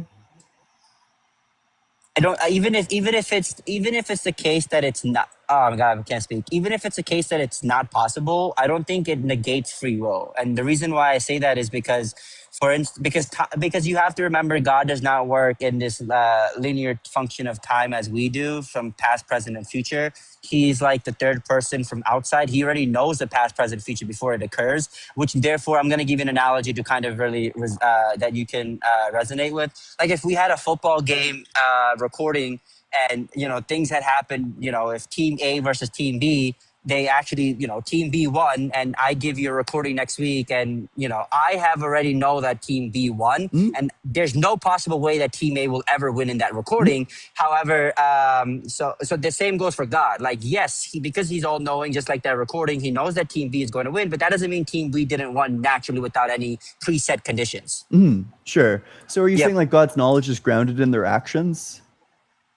God's knowledge is grounded in their action. Well, yeah, God just knows past, Oh, present, future before it that's a occurs. huge blunder. That means God's not ultimate if God's grounded. God is partially grounded in like created Yeah, I guess that was a beings. trap question, but let me It's clarify. a little bit. It was like a bit. It's If I'm well, allowed to retract really quickly, yeah, go for it. at the very least, I guess it's me being naive. I didn't know what you meant by ground, but let me just clarify that all I'm saying here is that God does not work in the past, present, future in the same manners that we do. He's already aware of the future before it occurs. That's why I don't think that him knowing I'm going to eat Frosted Flakes for tomorrow's breakfast, therefore I can never eat anything else, negates my choice of my free choice. Yeah, sure. But the question is like, what is God's knowledge grounded in?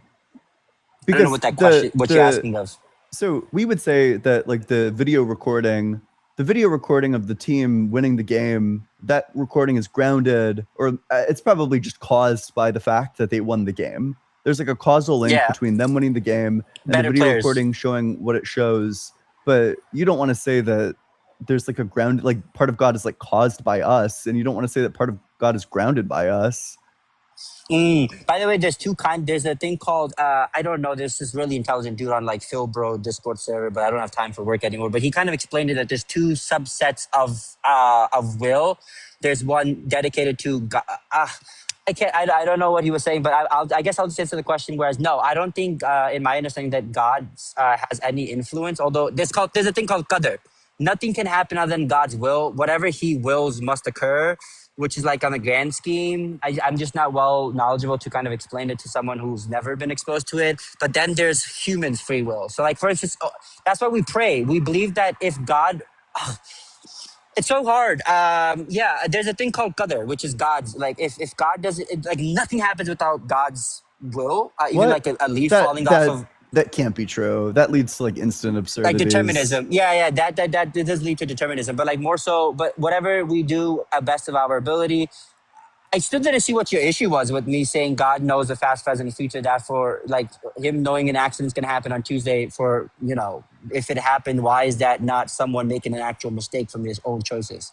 So the problem is that it's not like the fact that God knows it is not grounded in the fact that we do it, and also God can't be wrong. So I mean, God knows what he's creating. He knew what choices we were going to make. And that's why I believe hell is also justified in a sense. Well, yeah, sure. Okay, so do you think that God's knowledge is grounded in our actions, or do you think that it's ungrounded? Yeah. I mean, before what I said, you said, I went into a blunder, so I'd rather not say that again. But repeat the question one more time, please. Yeah, do you think that God's knowledge depends on our actions, or do you think that, or is it the case that our actions depend on God's knowledge? No, definitely not the second one. But it can't really be the first one either. Why not? Because then God's knowledge depends on created humans. So God wouldn't be an ultimate being because he would be partially dependent. No, but our soul. Well, that's interesting. That, by the way, I never thought of that. But more importantly, what if our souls were eternal and he just chose to give souls to bodies? Okay, that's fine. He can do that.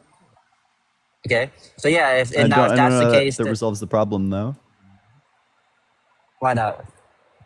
The problem still seems to be there, which is that, it's not the case that, necessarily what God knows is going to happen happens, but it's not because there's like any sort of dependency relation either way. So It's not Yeah, clear what I'll explains the tell you very. necessity I'll there. tell you very simple. God first created angels. Again, I don't know what your problem with that is. And then he chose to create humans to test them, and he Yeah, already it just knew doesn't what the really outcomes answer were. the objection, but okay.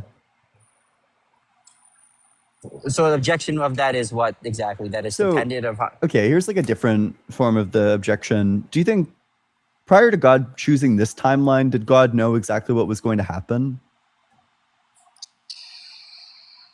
sure, God always knew before. Yeah, God always knew what was going to Yep. happen. So God chose a timeline knowing that by choosing this timeline, all of these things were going to happen. Interesting. Yes. Yeah, then God chose for all these things to happen. He chose the timeline where you would choose to make those choices. But this was the only timeline according to our set of choices that were going to be made. What do you mean? So this is the necessary timeline? Sure. That doesn't seem I like mean, we have free obviously. will then. Okay. Okay, I see what you're saying. Like, if it was truly free will, there should have been multiple. Yeah, actually, some people say it in a way where we could have chosen X, Y, and Z, but God. Okay, so how about this? If we could have always chosen X, Y, and Z, God had knew that we were gonna choose Z over Y. What's the problem with that? Wait, sorry, say it again? Yeah, if we could have chosen X and Y, we had the choice between choosing X and Y, but God had already known that you were going to choose Y over X. Yeah, that makes God's knowledge grounded in your action, but that seems to destroy God's ultimacy. You know, the same way you guys say, oh, if he's all powerful, we only mean things that are logical and not that's impossible. What if I just say, well, when we say he's all knowing, it's only in terms of what's there to know? Yeah, Obviously, exactly. That's fine. So then what's it? Okay, Yes, so then because his knowledge is grounded. Sure, but what's the problem about that? Of God That means existing he's then? not ultimate. That means that God depends on I things. just think I'm just saying that maybe your definition of all knowing and all powerful, we're just not agreeing on what we mean by all knowing and all powerful.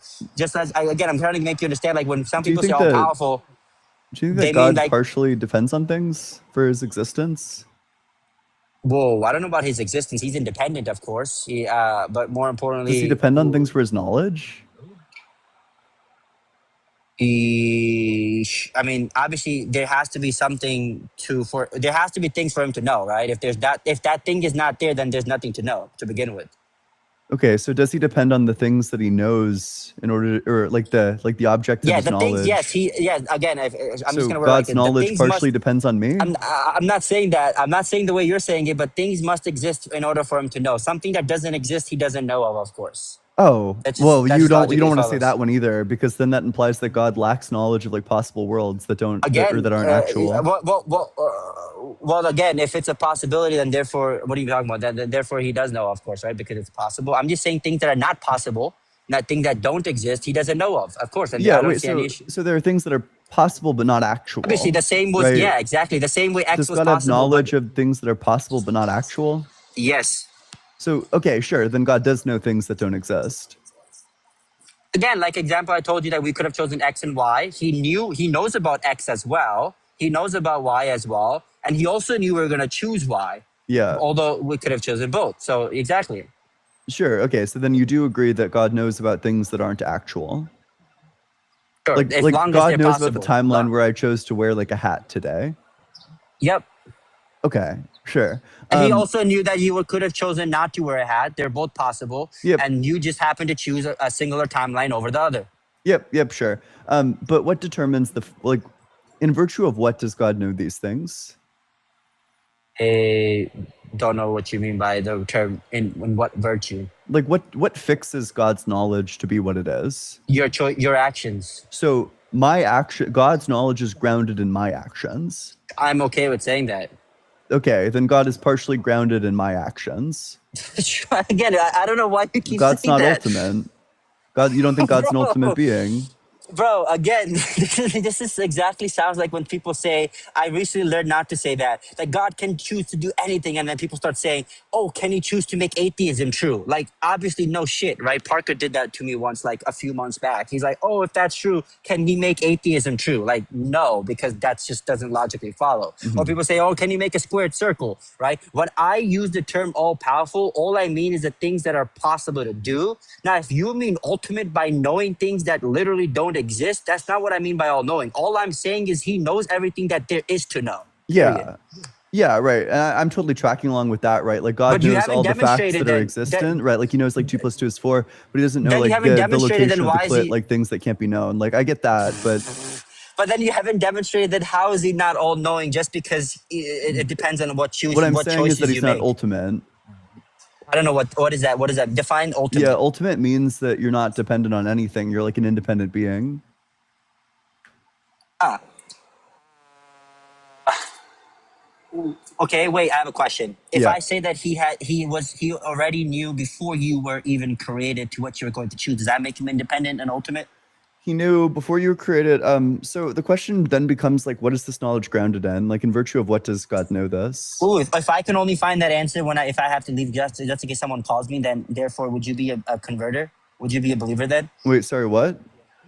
If I have to go and I come back with that one simple answer to the question of that in No, of virtue, course not. I have like way more objections than that.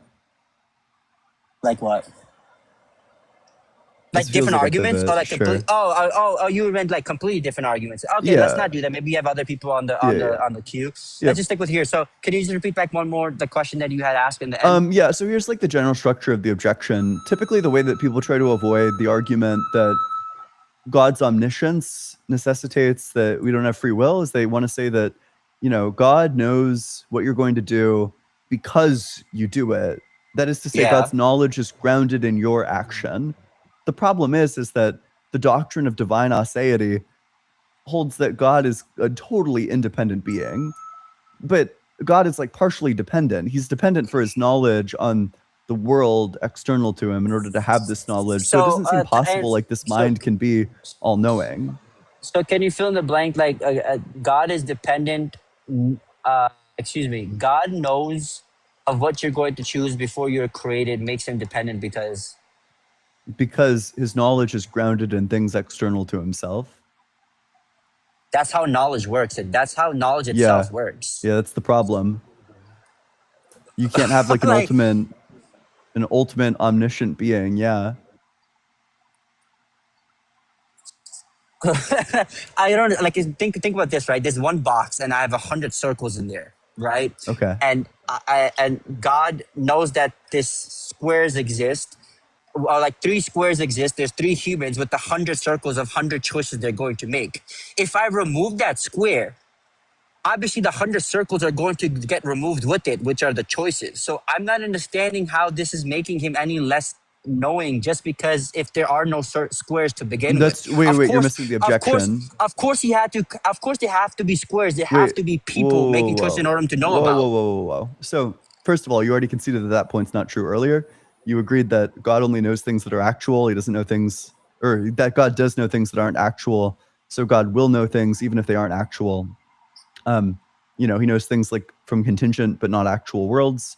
But additionally, the problem is not that God is not all-knowing. The problem is that if God is all-knowing, then he's not ultimate. And if God is all-knowing in a way where our actions are still free, then God's not ultimate, because at which that means point, that he's not independent, right? Yes. That's what you said? Yes. Okay.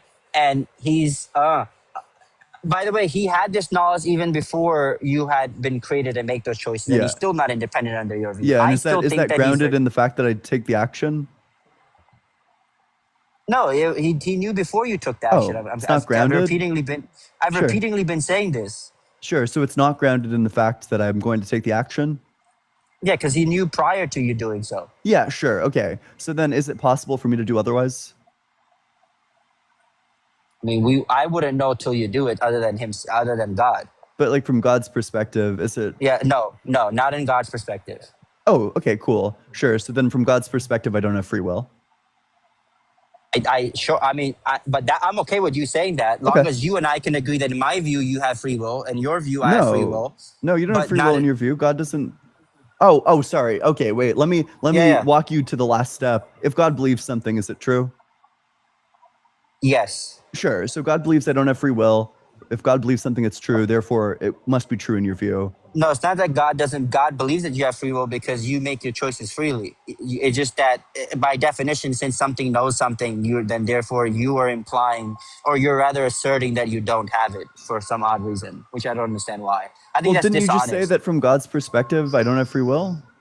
Well, that's only because you're speaking of something that knows all. Yeah, obviously, when you're using a peripheral like that big, like, but again, I think that's disingenuous. That's why I think that hell is truly still justified, because he knows what he's creating that you had chosen yourself, and he just let it's almost like he's letting it evolve on its own by putting things in motion. That's all he did. Okay. You're the one who's. Yeah, I feel like I've given my critique of this already, but hey, you know, I appreciate you coming on up here. I gotta wrap things up. Rabid Foam, thanks so much for the super chat. Love your show. Just food for thought. A paper just published a week ago seems to conclude that acceleration hasn't in fact slowed, saying the previous conclusions were wrong to some extent. Whoa, somebody should link me that so I can have Dr. Blitz slander and discredit the authors. Grimmy, thanks so much for the super chat. What right does God have to forgiveness of the transgressor when he was not the one transgressed? That is an interesting question. Okay. There's like a paper, like a paper about justice from like the fucking 1930s, and it's a really good paper.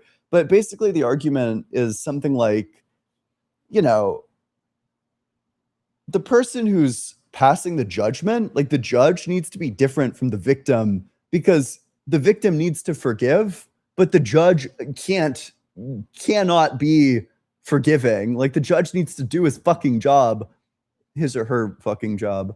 You know, you need the victim and the judge to be two separate people. Otherwise, there's like a conflict of like interest. You need a good victim is somebody who, you know, is able to come to terms with this. And like, you know, it's fine for the victim to be emotional about the things that occurred, and even like irrationally hateful about the things that occurred. Like you can despise a person disproportionately if they wronged you seriously. But like a judge should be giving like fair punishments. I think it's fine to be unfair against like somebody who's victimized you. I don't think it's fine for the judge to give unfair punishments though. So I think that this just needs to be fulfilled by like two different roles, you know. Okay. Duke Grandia, thanks so much for the Great Greg membership. Appreciate it. C-Bar, thanks so much for the super chat. Yeah, I got my plane ticket. Asks lodging for your tour stop in October. C-Bar, I can't wait to see you there. It's going to be so cool to see you guys. Whoa. By the way, I'm doing this event. I'm in this October in New York City in the Bronx, Bronxlandia. There's going to be an event with me, Blitz, and Justin. It's an in-person event. You can come to watch. You can come to debate. You know, just come and show some support. It's on. It's being hosted by Pangburn. It's exciting. It's a huge opportunity for us. We're so excited to be doing it. You know, plus there's like so much aura in the posters. It's gonna be great. I can't wait to see you guys.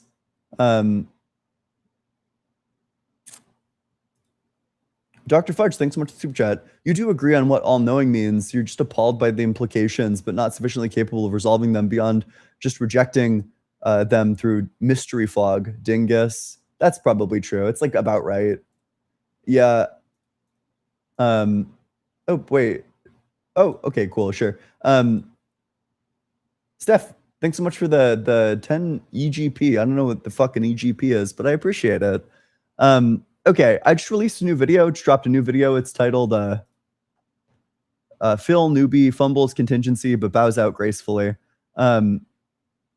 It's the debate that I had against Apostle.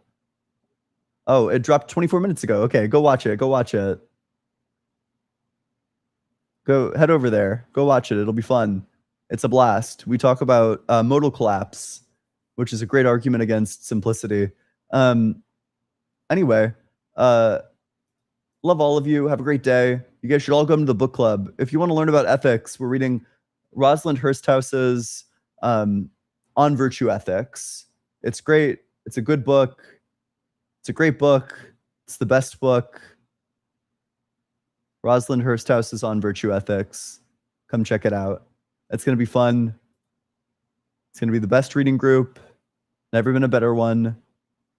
It's 8 p.m. EST on Saturday. You got to read the first chapter. All right. It's good to go. All right. See you all later. Go check out the video. All right. Bye-bye.